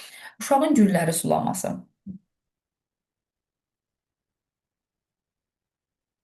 3.2. Estetik yaradıcılıqdadır. 3.2. Təsərrüfat, Estetik yaradıcı. təbiətdə əmək. İnduktiv düşünmə. İnduktiv düşünmə xüsusidən ümumiyə Aha. düşünmədir. Hansı inkişaf sahəsinə aiddir? İnduktiv düşünmə. İdrac da deməməli. İdrac, İdraçın inkişafı. induktiv düşünmə, deduktiv düşünmə, Bəli, ümumiyyətlə ümumidən xüsusiyə, xüsusidən ümumiyə düşünmə, hər biri aiddir idrakin inkişaf sahəsinə. idraçın inkişafı. Dediniz ki, induktiv düşünmə xüsusidən ümumiyə doğru düşünmədir. Yəni, Deduktiv. izah eləyə bilərsiniz bunu? Xüsusidən, yəni məsəl üçün bir xüsusi bir şeyi seç, yəni bir meyvədən söhbət gedir. Aha, məsələn, mən Hər hansı bir almadan meyvə. danışıram, almanın adını Bəli, çəkirəm, sonra xüsusi bir isə meyvədən sonra ümumidən xüsusi amma bütün meyvələrdən söhbət gedir. Dedikdə, məsələn, induktiv düşünmə odur ki, induksiyadır bu, yəni xüsusidən ümumiyə düşünmə. Bax, məsələn, mən elə bil ki, bir meyvədən danışıram, almanın adını çəkirəm, almanın xüsusiyyətlərini sadalayıram və deyirəm ki, yəni alma Bütün meyvədir, meyvələr, bütün alma meyvələr bütün meyvələrdən xeyirlidir, xoşdur. vitaminlidir. Bəli, Bax, o şəkildə ümumiləşdirəndə artıq olur induktiv xüsusidən. düşünmə, Bəli. xüsusidən ümumiyə doğru, amma bir də var deduktiv düşünmə, ümumidən Bütün xüsusi. meyvələri sevirəm, amma almanı daha çox sevirəm. Aha, Yəni, baxın bütün meyvələrin adını çəkdik. Bu sadəcə meyvələrə aid deyil, şəhərlərə aid ola bilər, bəli, heyvanlara aid ola bilər, fərqi yoxdur. Yəni hər hansısa bir ümumi danışıb sonra xüsusi olaraq birini vurğulayıramsa, bu artıq olur deduktiv düşünmə. deduktiv Və düşünmə. induktiv düşünmədə, deduktiv düşünmədə onlarla bağlı hər hansısa bir situasiyada görə İdraçın bilərsiniz. inkişafı. Hər biri aid olacaq idrakin İdraçın inkişaf inkişafına. sahəsinə. Uşağın danışığında 2-3 sözdən ibarət cümlə qurması, cümlədən istifadə etməsi. Bu da idraçın inkişafına aid. Sadə təsvirlər çəkmək. İçmək, Sadə. estetik yaradıcı. Əlbəttə, sadə təsvirlər çəkmək 3.1 bədii yaradıcılıq nümunəsi göstərir. Bəs yaxşı, uşağın kitabdakı şəkillərə reaksiya bildirməsi, reaksiya göstərməsi. Reaksiya göstərmə, sosial emosional. Yox, bax bayaq danışdıq bundan. Reaksiya göstərməsi Şəkillərə reaksiya göstərməsi. Uşağın kitabdakı şəkillərə reaksiya göstərməsi. Estetik yaradıcı inkişaf sahəsində. Estetik yaradıcı inkişaf sahəsinə aiddir. Uşağın belə deyək, ölçü alətlərindən, məsələn, xəttkeşdən istifadə etməsi. Xəttkeşdən istifadə, idraçın inkişafı. İdrakin inkişafına aiddir. Ətrafda baş verən hadisələrə öz fikirləri ilə münasibət bildirməsi. Sosial emosional. Yox. Yox. Öz fikirləri ətrafdakı münasibətlər. Sən İdraçın inkişafı. Öz fikri, əlbəttə idraki inkişafıdır. Bəli. Hər hansısa bir hadisəyə öz fikri ilə münasibət bildirmək tənqidi təfəkkürdür. Yəni uşağın tənqidi düşünməsidir. Tənqidi təfəkkür, ümumiyyətlə təfəkkür varsa bu aid olacaq İdrakin inkişaf. idraki inkişaf sahəsinə. Uşağın məkanını fərqləndirməsi, Məkan idrakçıdır da bu da. aha, məkan anlayışları yeni idraki Bəli. inkişaf sahəsinə aiddir. Uşağın öz hərəkətlərini zamana uyğunlaşdırması, zamana görə ayarlaması. Zaman bu da idrakçıdır. Düzdür. Zaman anlayışı yenə də aiddir. İdraki inkişaf bəhsinə. Uşağın gülləri sulaması. Estetik yaradıcı. Hı -hı. Əməyin hansı növüdür? Təbiətlə əmək. Hı -hı. Təbiət əmək. Güllərin sulanması. Təbiət əmək deyil ki, Təbiət əməyidir. bəli. Düzdür. Uşağın özü haqqında sualları Mən- cavablandırma tarafları. Ünsiyyət bacarıqları, sosial emosional inkişaf. Hı -hı. 4.1. Bacarıqları yenə sosial, emosional inkişaf sahələrinə aiddir. Bir dəfə demə, siz mənə sadalayın alt standartın funksiyalarını. Alt standart davamlı, dəqiq olmalıdır, düzgün, davamlı olmalıdır. Sonra inteqrativ olmalıdır, dövlət tərəfindən tərtib olunur. Sonra hər yaş qrupu üzrə mürəkkəbləşir. Hı -hı. Sonra indiki zamanda olur, uşağın fəaliyyətinə əsaslanır. Hı -hı. Və üçüncü yerdə dayanır da mən rəqəm alt standart. Hı -hı. İnteqrativ olmalıdır. İnteqrasiyanın hansı növləri var ümumiyyətlə? İnteqrasiyanın fənüstü inteqrasiyadır, Aha. fəndaxili, bir də fənlər arası inteqrasiya. Fənüstü inteqrasiya nədir? Fənüstü inteqrasiya elə bil məşğələni həyatla əlaqələndirmək. Fənüstü Fənlər inteqrasiya, arası, həm də biz buna inteqrasiyanın ən ali bəli, forması fənali deyirik. olması. Düzdür? İnteqrasiyanın ən ali forması deyirik biz buna. Fənüstü inteqrasiya hər zaman, yəni əlaqələndirə bilirik. Oyunu, məşğələni, hər bir şeyi həyatla əlaqələndiririk. Yəni keçdiyimiz bütün fəaliyyətləri, təlim fəaliyyətlərini həyatla əlaqələndirmək olur bizim fənüstü inteqrasiyamız. Fəndaxili inteqrasiya haqqında bayaq müəllimlər danışmışdı. Yenə də deyin, fəndaxili inteqrasiyanın hansı növləri var? Fəndaxili inteqrasiyanda üfüqi inteqrasiya, şaquli inteqrasiyadır. Üfüqi inteqrasiya məzmun xətti arasında olub, eyni yaş qrupu daxilində gedən inteqrasiyadır. Amma şaquli inteqrasiya əksinə də müxtəlif yaş qruplarında olub, məzmun standartları arasında gedən Aha. Bu isə inteqrasiyadır. təlim nəticəsi nədir? Təlim nəticəsi məşğələyə aiddir də mənim. Yəni Məşğələnin sonu üçün təlim nəticəsi bərabərdir məqsəd, düzdür? məqsəd, bəli. Yəni testlərdə təlim nəticəsi də deyə çıxa bilər Nəticə. qarşımıza, məqsəd deyə də çıxa bilər. Məsələn, Məşğələnin sonu bizdən üçün soruşa məsələn. bilər ki, təlim nəticəsinin xüsusiyyətləri hansılardır və yaxud da düzgün təlim nəticəsi nədir? Təlim nəticəsi bərabərdir məqsəd. Yəni bizim məqsəd nədir? Məqsəd bizim təlimimizin, verdiyimiz təlimin nəticəsidir. Məsələn, mənim keçdiyim məşğələnin nəticəsi mənim təlimimin nəticəsidir. Deməli, məşğələnin əvvəlində yazılır, məşğələnin sonunda çatacağım məqsədi mənə göstərir. Bəs ümumi təlim nəticəsi nədir? Ümumi təlim nəticəsi amma yaş qrupunun sonu üçün və ya Aha. ilin sonu üçün əldə edilən nailiyyətlərin məcmusu Aha, deyilir. düzdür. Biri var ki, bir məşğələnin sonu üçün, bir günün sonu üçün təlim nəticəsi. Bu bizim məqsədimizdir. Bir də var ilin sonu üçün. İlin sonu üçün. İlin əvvəlindən bizə verilir ki, ilin sonunda artıq uşaqlarda hansı fəaliyyətlər formalaşdırılmış olacaq. Bu bizim ümumi təlim nəticəmizdir. Amma məşğələnin sonu üçün, günün sonu üçün yazırıqsa, bu bizim Təlim olur Məqsəd, təlim təlim nəticəsi. nəticəmiz, yəni məqsədimiz. Və ümumi təlim nəticəsi hər zaman təbii ki, təlim nəticəsindən böyük bir anlayış. Böyükdür. Deməli belə. Bir də siz mənə deyin əsas standartın tərifini ki, əsas standart nə idi? Əsas standart məzmun xətti daxilində yer alır. Əsas standart dəyişməzdir.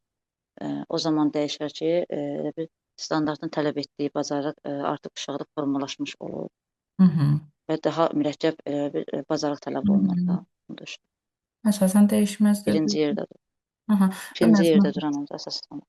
Düzdür. Məzmun xətti üzrə artıq görüləcək işi bizə açıqlayır. Əsas standartın da tərkibində yer alır alt standart. Alt standart. Alt standart. Alt standarta uyğun məqsəd yazılır və məqsədə uyğun da uşaqlarla qiymətləndirmə aparılır.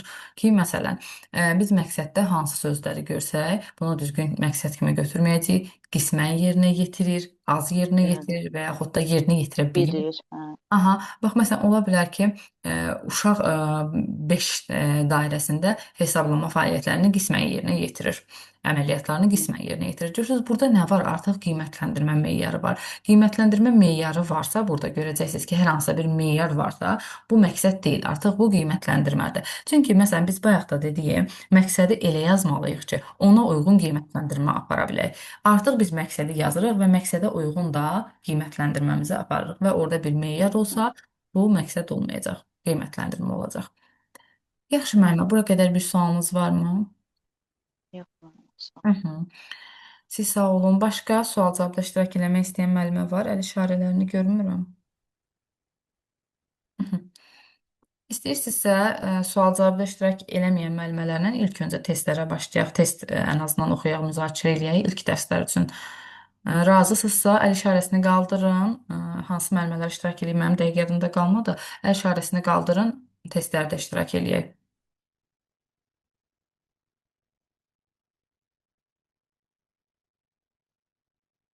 Hı hı.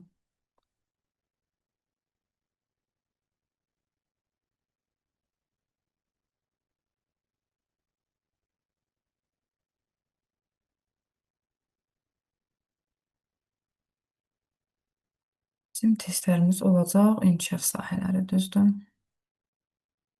Hı hı. İlk öncə sizə çox da qəliz olmayan testlərlə başlayacaq ki, hələ yeni başlamışıq. Baxın, mən görüm kimdə əl işarələrini qaldırmışdınız. Hı hı. Amma belə deyək, məncə Nahidə müəllimə, Fərdə müəllimə düzdür sual-cavabda iştirak eləyib. Amma başqa yoxdursa, testlərdə də iştirak eləmək istəyən, mən elə Nahidə müəllimə ilə davam eləyirəm. Yaxşı müəllimə, oxuyun ilk testimizi. Telefonla oxuya biləcəm. Oxuya biləcəksiniz, yoxsa yox? Uşaq əşyaları 2 və daha çox əlamətinə, məsələn, həm qırmızı, həm də böyük dairələr, Hı hı. Uşaq əşyaları, iki və daha çox əlamətinə görə qruplaşdırır. Bu fəaliyyət idraki inkişaf sahəsinin hansı məzmun standartının reallaşmasına xidmət edir? standartının əşyaların xüsusiyyətlərini, rəngini, formasını, ölçüsünü fərqləndirir. Əşyalar müəyyən əlamətinə görə təsnif edir. Əşyalar arasında kəmiyyət münasibətlərini müəyyənləşdirir. Sadə riyazi əməliyyatları yerinə yetirir. Məkan və zaman münasibətlərini anlayır. Hı hı. Bir burada hansıdır? İkinci deyir ki, əşyalar müəyyən əlamətinə görə təsnif edir, yoxsa birinci? Məsələn, həm qırmızı, həm xüsusiyyətlər. Hə, birinci A bəndi. Nəyə görə A bəndi? Çünki burada verilir ki, əlamətinə məsələn həm qırmızı, həm böyük kiçikliyinə görə, yəni əlamət deyəndə burada xüsusiyyət deyil. Əlamət ikinci də ola bilər. Əlamət də ikinci də var. Burada D variantı deyil. Niyə Sadə deyil? riyazi əməliyyatları yerinə yetirir. Deyir, idraki inkişafın məzmun standartlarını soruşaq. Hansı məzmun standartı? Məzmun standartı deyəndə burada alt standartda gedə bilər, əsas standartda gedə bilər. Burada elə bir variant var ki, o variant olmasaydı, mən D variantını götürə bilərdim sadə riyazi A əməliyyatları yerinə variantı, A yetirərək. variantı olmasaydı. Amma A variantına görün hansı söz var. Yəni, Amma burada nə var? Təsnif edir.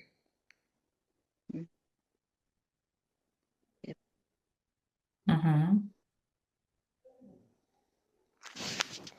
Qeyd müəllimə. B. Əşyalar müəyyən.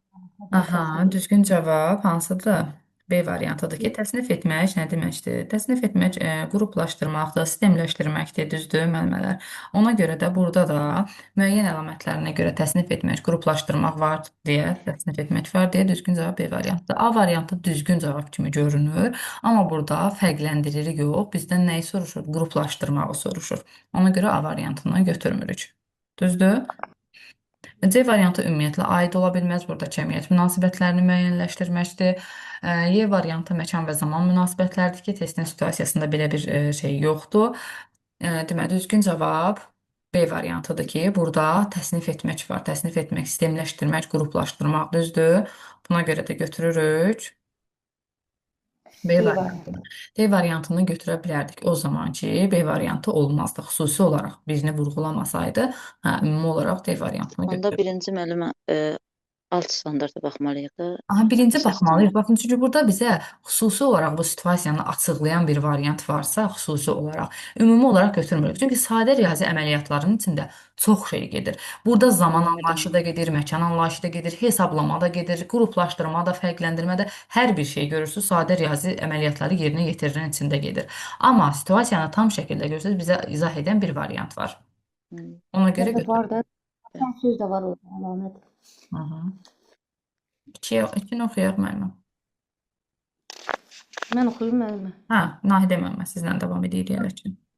Uşağın sosial, emosional inkişaf sahəsi üzrə özünü idarə etmə bacarığının ən yüksək göstəricisidir. Sosial inkişaf sahəsi. Hansı situasiya uşağın sosial, emosional inkişaf sahəsi üzrə özünü idarə etmə bacarığının ən yüksək göstəricisidir. Yəni hansı variantda görə özünü idarə etmə bacarığı daha aydın şəkildə bizə göstərilib? A. Müəllimin təlimatı ilə oyuncaqları yerinə yıxmaq. B. Qaydalara əməl etməyən yoldaşını müəllimə şikayət etmək. Məğlub olduğu oyunda emosiyalarını cilovlayaraq qalibi təbrik etmək. Tanımadığı şəxslərlə asanlıqla ünsiyyət qurmaq. Verilmiş şəkli kənarlara çıxmayan səliqəli rəngləmək.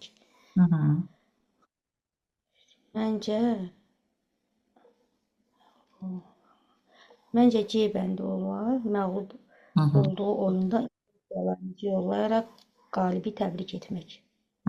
Düzdür. Çünki baxın, A variantında müəllimin deyir təlimatı ilə oyuncaqları yerinə yığmaq. Bu sadəcə müəllim bir təlimat verir və oyuncaqları yerinə yığır. Burada daha çox görürsüz nə var? Estetik yaradıcı inkişaf sahəsi məişət təsərrüfat əməyinə aid situasiyadır, düzdür? Heç burada sosial, emosional götürə bilmərik biz. Çünki müəllim sadəcə göstərir və uşaqda bir əmək fəaliyyəti yerinə yetirir, oyuncaqları yerinə yığır. Məişət təsərrüfat əməyidir. Qaydalara əməl etməyən yoldaşını müəllimə şikayət etmək. Burada uşağın əslində özünü idarə etmə bacarığı söhbət gedə bilməz. Sadəcə yoldaşını şikayət edir. Yəni burada öz üzərinə düşən bir şey yoxdur və özünü idarə etmədən söhbət getmir. C variantı düzgün variantdır. Çünki məğlub olduğu halda artıq oyunda neyinir? Emosiyalarını cilovlayır, qalib olan uşağı təbrik edir. Məsələn, artıq özünü idarə etmək bacarığı bu uşaqda formalaşıb, emosiyalarını idarə etmək bacarığı bu uşaqda formalaşıb sosial emosional cəhətdən. Əgər formalaşmasaydı, qışqırardı, ağlayardı, özünü yerə çırpardı, yəni inadçılıq eləyərdi, formalaşmamış olsaydı. Tanımadığı şəxslərlə asanlıqla ünsiyyətə girmək, bu ümumiyyətlə, yəni qəbul edilməz bir haldır ki, yəni tanımadığı şəxslərlə asanlıqla, yəni ünsiyyətə girmək əslində biz həmişə deyirik ki, uşaq yəni tanıdığı, bildiyi insanlarla ünsiyyətə girməlidir də. Yəni ona necə deyim, tərbiyəçi müəllimi ilə ola bilər, qrup yoldaşları ilə ola bilər. Yəni bilmədiyi, tanımadığı insanlarla ünsiyyətə girmir və ünsiyyətə girmək əslində sosial emosionaldır, amma özünü idarə etməyə aid deyil. Verilmiş şəkli kənara çıxmadan səliqəli şəkildə rəngləmək isə aiddir estetik yaradıcı inkişaf sahəsinə. Düzdür, şəkili rəngləmək estetik yaradıcı sosial emosional deyil. Burada düzgün cavab C variantı düzgün vurğuladır. Üçü də oxuyun müəllimə. Məktəbəqədər təhsil proqramında şaquli inteqrasiyaya aid doğru nümunə hansıdır? Riyaziyyat məşğələsi ilə rəsm məşğələsini əlaqələndirmək. Bu hansı inteqrasiyadır? Üfüqidir. Riyaziyyatla rəsmi əlaqələndirmək üfüqi inteqrasiyadır. Bir standartın daxilində müxtəlif mövzuların işlənilməsi. Bir standartın daxilində müxtəlif mövzuların işlənməsi, o birini də oxuyum. C. Orta qrupdakı əşyaları rənginə görə seçir bacarığını, böyük qrupda əşyaları rəngin çalarlarına görə düzür şəkildə yox, bu ola bilməz. Çünki orta qrupla böyük qrupu inteqrasiya etmək olmaz. Çünki sadədən mürəkkəbə getməliyik. Niyə ki? 3 yaşın böyük qrupun Biraz əlaqələndimi söhbət. olar? Olmaz. D. Uşağın bağçada öyrəndiyi, yəni evdə tətbiq etməsi, bu da deyil. Fiziki tərbiyə, bu da ola bilər həyatda. Yox. Fiziki tərbiyə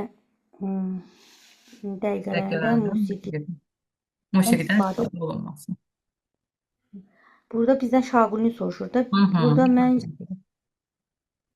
B bəndidir. Bir Sevdim. standart daxilində müxtəlif mövzuların işlənilməsi. Burada Yəni, düzgün B cavab, C. düzgün cavab müəyyən C variantıdır. Nəyə görə? Siz burada, məsələn, situasiyaya baxdınız. Orta qrupdakı əşyaları rənginə görə seçir bacarığının, böyük qrupda əşyaları rəng çalarlarına görə düzgün Müxtəlif yaş şəkildə qrupları mürəkkəb müəllimə. etməsidir. Həm müxtəlif yaş qrupu. Burada demir ha, yəni orta qrupda rənginə görə seçirik. Gedib məsələn o həmin bacarıq hansı ki əşyaları rəng çalarlarına görə düzürü orta qrupda keçmir. Böyük qrupda artıq əşyaları rəng çalarlarına görə düzür, amma orta qrupda əşyaları rənginə görə seçir şəklində keçmişdi. İndi artıq böyük qrupda Elə onu də mürəkkəbləşdirib, rəngin çalarlarına görə düzür şəklində keçir.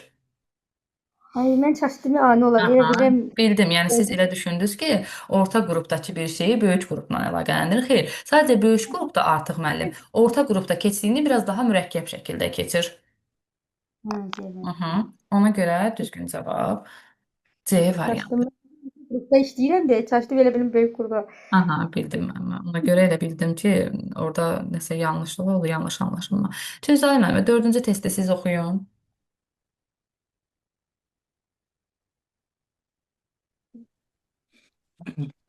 Tərbiyəçi uşaqlara payız meşəsi mövzusunda rəsm çəkməyə tapşırır.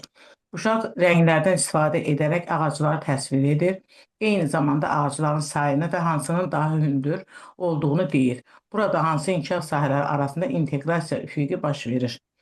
Deməli, bu Bu üfüq olur. inteqrasiyadırsa, hansı inkişaf sahələri arasındadır? Bu olacaq Y bəndi. Estetik və yaradıcı inkişaf, idrakin inkişafı. Düzdür.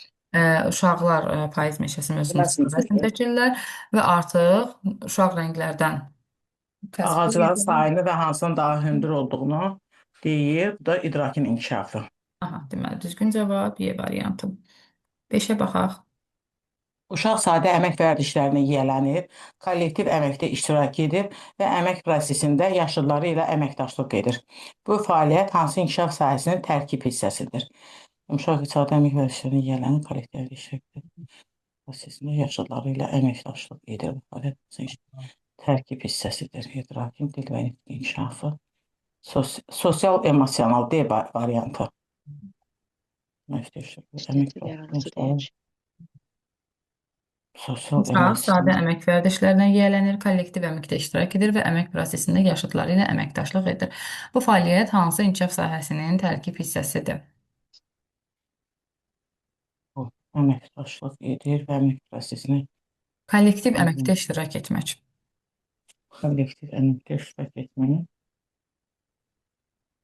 Estetik estetik və yaradıcı inkişaf. Düzdür, burada əməkdaşlıq sözü bizi biraz yönəldə bilər sosial-emosionala. Amma buradakı ümumiyyətlə situasiya sadə əmək vərdişlərinə yiyələnmək, kollektiv əməkdə iştirak etmək, kollektiv əmək zamanı yoldaşları ilə əməkdaşlıq etmək hər biri aiddir estetik yaradıcı İnkişafı. da 3.2 əsas standartına. 6-ya baxaq. 6. Uşaq gəlinciklə oynayarkən onun saçını darayır, ona yemək yedizdirir və onunla mülayim danışır. Bu davranış uşaqda hansı bacarığın formalaşdığını göstərir?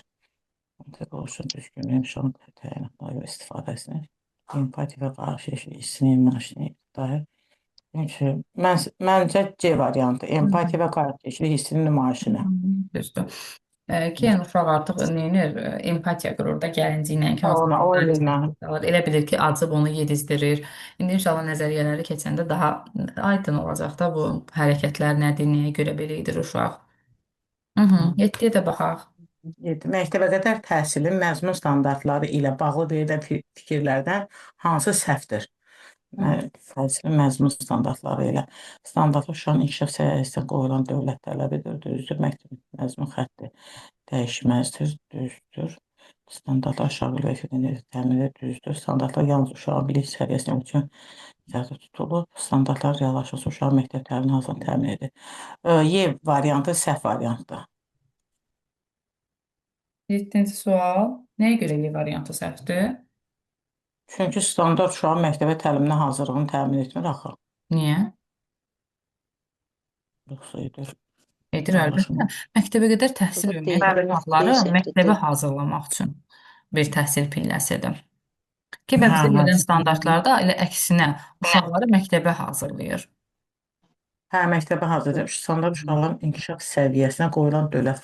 Yox, A variantı standartda uşaqların inkişaf səviyyəsinə qoyulan dövlət tələbidir. Tələbdir yoxsa yox? B Düzdür. variantıdır. Deyil də Aha. burada məlumat Deyil. variant. D variantı Məzmun nəyə səhv. görə? Yalnız uşağın bilik səviyyəsini ötmək üçün. Aha. Deyə bilərəm Əlmə Zəhmət olmasa. Deyin, buyurun. Çünki burada deyir ki, standartlar yalnız uşağın bilik səviyyəsini ölçmək üçün nəzərdə Aha. tutulub. Amma ki, yalnız bilik səviyyəsini yox, eyni zamanda fəaliyyətində demişdik Aha. axı. Düzdür. Bilik və bacarıq səviyyəsini ölçmək Bəli. üçün nəzərdə tutulur. Sadəcə bilik səviyyəsini ölçmək üçün nəzərdə tutulmur. Hətta burada yalnız sözünü görməsəz də, yenə də bu variant səhvdir. Standartlar uşağın bilik səviyyəsini ölçmək üçün nəzərdə tutulub da desə, yenə səhvdir. Çünki nəyə görə? Yəni standartlar ən çox bilik və bacarıq səviyyəsinə Bacarıq. qoyulmuş dövlət Bəli. tələbidir. Standartlarımız özü də görürsüz, bacarıq üzərində, fəaliyyət üzərində qurulub. Məqsədimizi də fəaliyyət üzərindən yazırıq. Bilik üzərindən yazmadıq biz.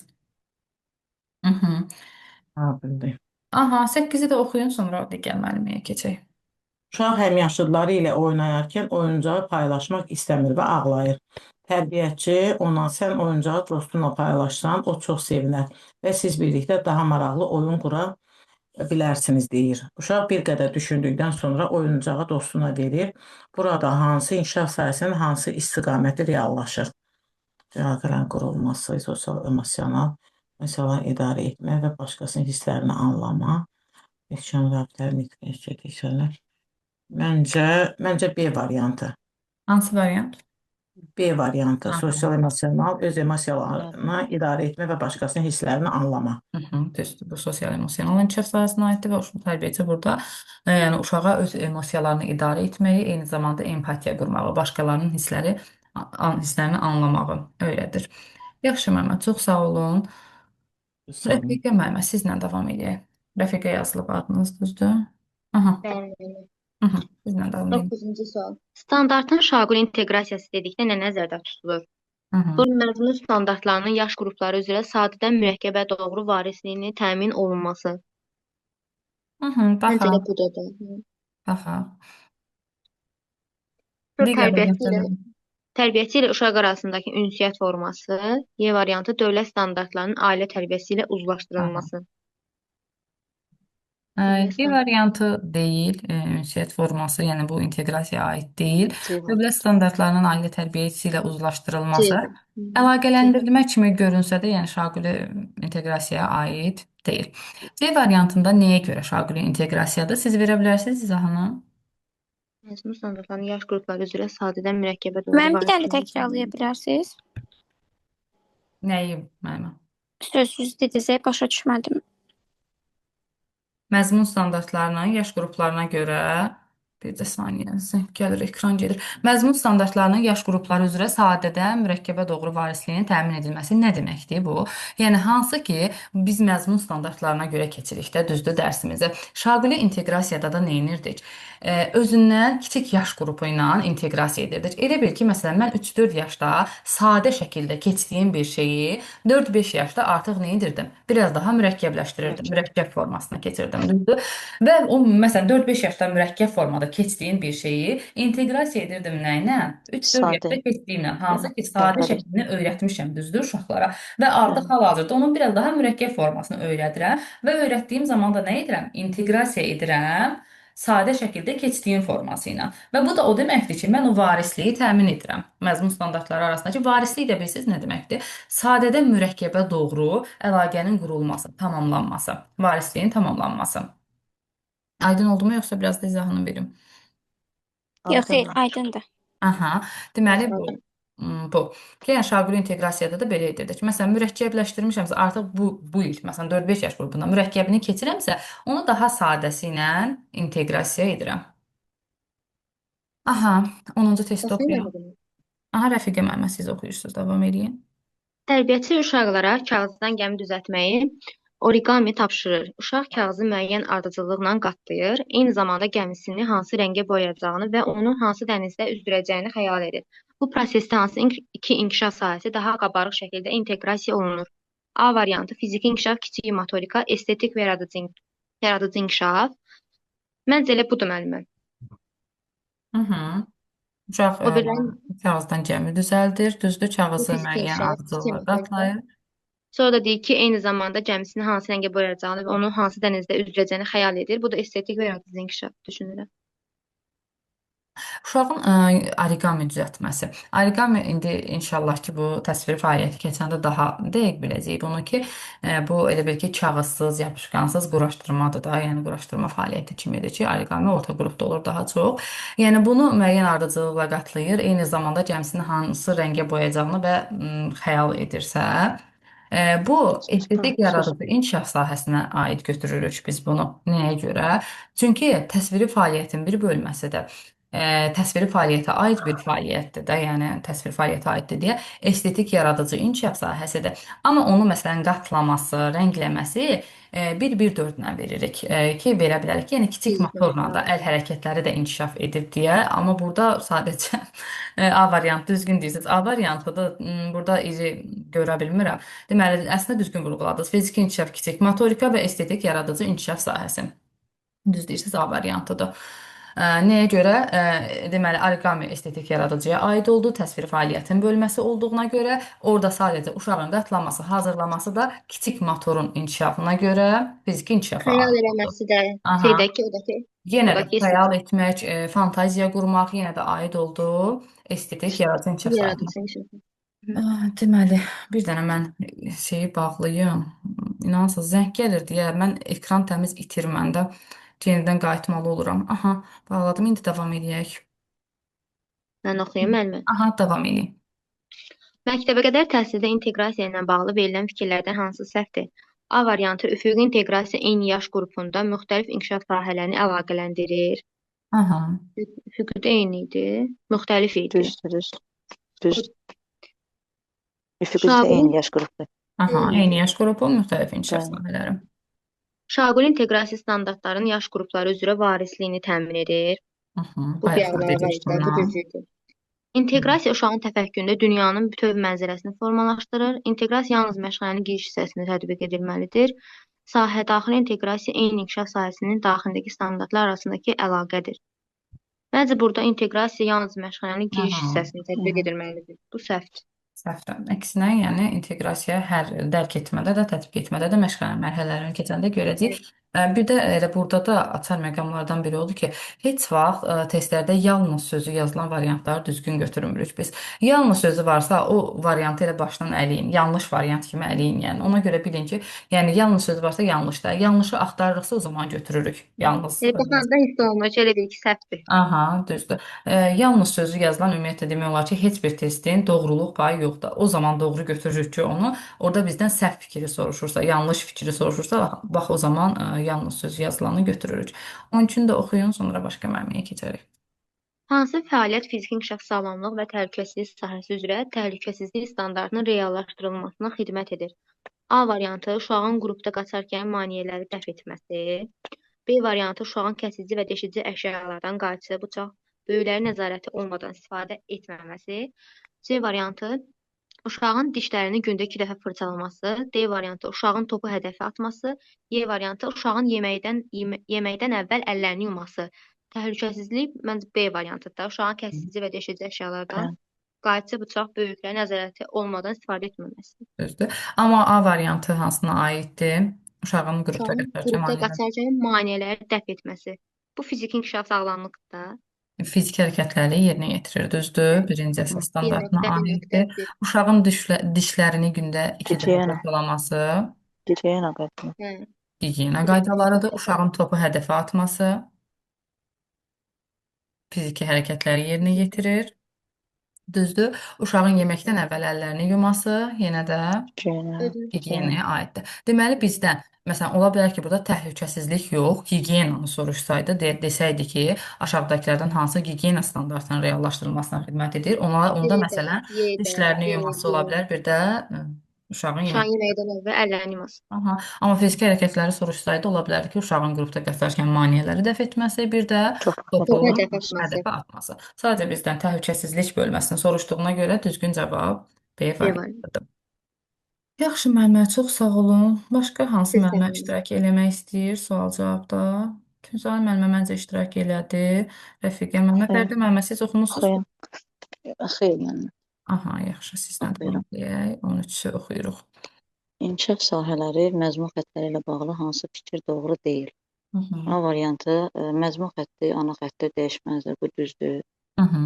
B variantı hazırda məktəbəqədər təhsildə 4 əsas inkişaf sahəsi müəyyən edilir, bu da düzdür. Hı hı. C variantı məzmun xəttləri məktəbəqədər təhsil pilləsinin sonuna qədər dəyişməz qalır, bu da düzdür. İdrakin inkişaf sahəsi yalnız riyazi biliklərin verilməsinə aid, bu səhvdir. Y variantı inkişaf sahələri bir-biri ilə qarşılıqlı əlaqədə fəaliyyət göstərir, bu da düzdür. D variantı səhvdir. Hı hı. Bir idraki inkişaf sahəsi yalnız riyazi biliklərin verilməsinə əhatə edir. Xeyr, Yəni, sadəcə riyazi evet. biliklər deyil, eyni zamanda burada nələr var idi? Burada əşya vasitələr haqqında ilkin təsəvvürlərə Aha. malik olduğunu nümayiş etdirir. Sonra nitqi dinləyir, anlayır, raftəli Aha. danışır. Sonra nitq etiketlərindən istifadə Aha. edir. Bir də sadə riyazi əməliyyatları yerinə yetirir. Aha, hər biri. Yəni burada nitq də var idi, nitq etiketləri də var Bəli. idi, ətraf aləm var idi, əşya və hadisələr var idi, hər biri. Yəni sadəcə riyazi bacarıqlar deyildi. Ona görə də bu variant səhv variantdır. 14-ə baxaq. Hı hı. 14. Məktəbəqədər təhsildə ümumi təlim nəticələri haqqında verilən fikirlərdən hansı doğrudur? Hı hı. A variantı hər məşğələnin sonunda uşağın əldə etdiyi kiçik bacarıqlardır. Hı hı. Düzdür. B variantı yalnız idrak sahəsi üzrə uşağın mənimsədiyi biliklərin cəmidir. D variantı təhsil pilləsinin və ya Biz burada doğru cavab axtarırıq. doğrunu, bəli, doğrunu Hı hı. təhsil pilləsinin və ya yaş qrupunun sonunda uşağın nail olmalı olduğu inkişaf səviyyəsinin əvvəlcədən müəyyən olunmuş modelidir. Tərbiyəçinin gün ərzində yerinə yetirməli olduğu işlərin siyahısıdır. Bu səhvdir. Uşaqların rəsm və əl işlərinin keyfiyyətini göstərir. Bu da səhvdir. Burada uşağın bacarıqlıdır da. C-dir A burada. variantı. Necə? A Həm variantı deyil. yox, A variantı ümumi təlim nəticəsi deyil, təlim nəticəsidir. Hər məşğələnin məşğələnin sonunda sonu uşağın əldə deyil. etdiyi Deyil, kiçik müəllim. bacarıqlar məqsəd Doğru, tamam. təlim nəticəsidir. Ümumi təlim Bu da nəticəsi C deyil. variantı. Aha. Təhsil pilləsinin və yaxud da yaş qrupunun Yaş sonunda, qrupunun sonunda aha, uşağın uşağın nail nail olmalı. olmalı olduğu inkişaf əvvəlcədən müəyyən olunmuş modelidir. Əvvəlcədən ümumi təlim nəticəsi həmişə dedik ki, yaş qrupunun əvvəlində bizə verilir və yaş qrupunun sonunda, yəni bir il Bəli. ərzində reallaşdırmalı Bəli. olduğumuz fəaliyyətlərdir, fəaliyyətin modelidir ki, bu ümumi təlim nəticəsidir. Amma A variantı hər məşğələnin sonu üçün təlim nəticəsidir, Təlim yəni nəticəsi, məqsəddir. Bir məqsəd. günün sonu üçün, bir məşğələnin sonu üçün təlim nəticəsidir. 15-ə də baxaq. Məktəbə hazırlıq mərhələsinin sonunda uşaq əşyaları və hadisələri xüsusiyyətlərinə görə müqayisə edir. İfadəsi nəyə nümunədir? Gündəlik təlim nəticəsinə, alt standartda, inkişaf sahəsi üzrə ümumi təlim nəticəsinə, fəaliyyət xəttinə, məşğələnin məqsədinə deyə müqayisə edir.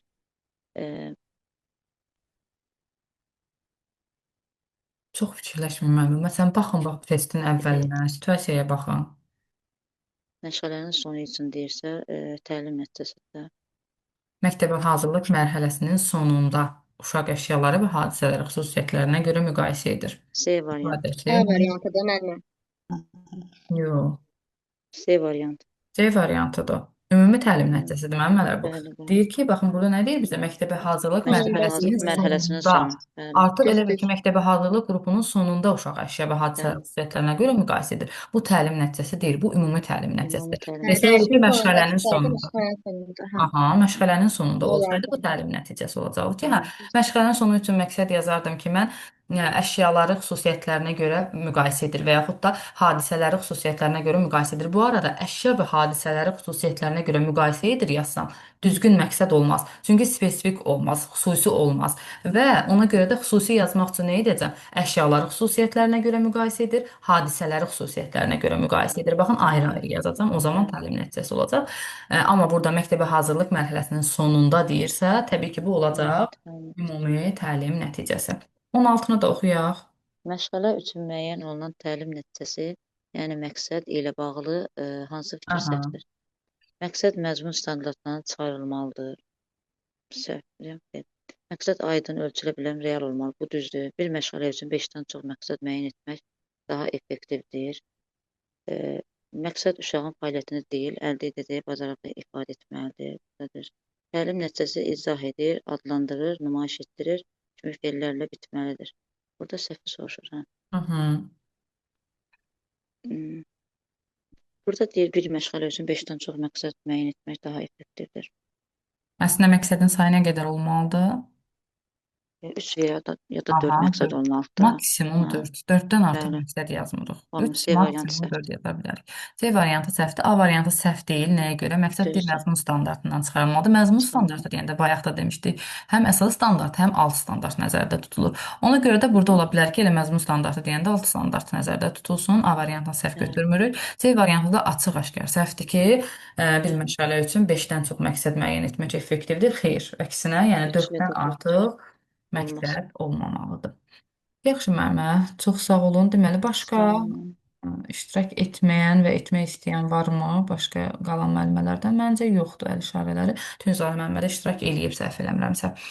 Yaxşı müəllimələr, bu günlük bu qədər. Bura qədər gəlin ümumiləşdirsək. Dərslə bağlı qaranlıq qalan kiminsə bir sualı varmı? Yenə də nə isə bir şey olsa qrupda da yaza bilərsiniz. Orada da vaxt elədikcə izahını verəcəm.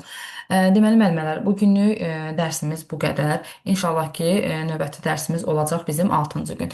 Mən indi sizə göndərəcəm dərsin testlərini. İşləyəcəksiniz. Sabah səhər göndərəcəm. Çünki kompüterdə bir dənə dərsin qeydiyyatı geçsin, bitsin. Bitmədən onu göndərə bilmirəm. Deməli, həm testləri göndərəcəm, testləri işləyərsiniz. Həm yeni mövzunu göndərəcəm, yeni mövzunun video izahını və bugünkü dərsimizin video qeydiyyatını göndərəcəm. İnşallah ki, 6-cı günkü dərsimizdə görüşərik. Nəsə bir sualınız olsa, testlərlə bağlı nəsə həll edə bilmədiyiniz bir şey olsa, skrinləyib qrupa ata bilərsiniz, sual verə bilərsiniz, qrupda da yaza bilərsiniz, şəxsdə də yaza bilərsiniz. Mən mümkün olduğunca vaxt elədikcə cavab verəcəm. Bura qədər gecəniz xeyrə qalsın, hər birimizə xeyirli uğurlu olsun. İnşallah ki, hər birinizdən sonda imtahanda həm bir də həm sertifikasiyada yüksək nəticələr gözləyirəm. İnşallah. Çox sağ olun. İnşallah. Sağ olun müəllimə. Sağ olun, müəllimə. Nə gecəniz xeyir.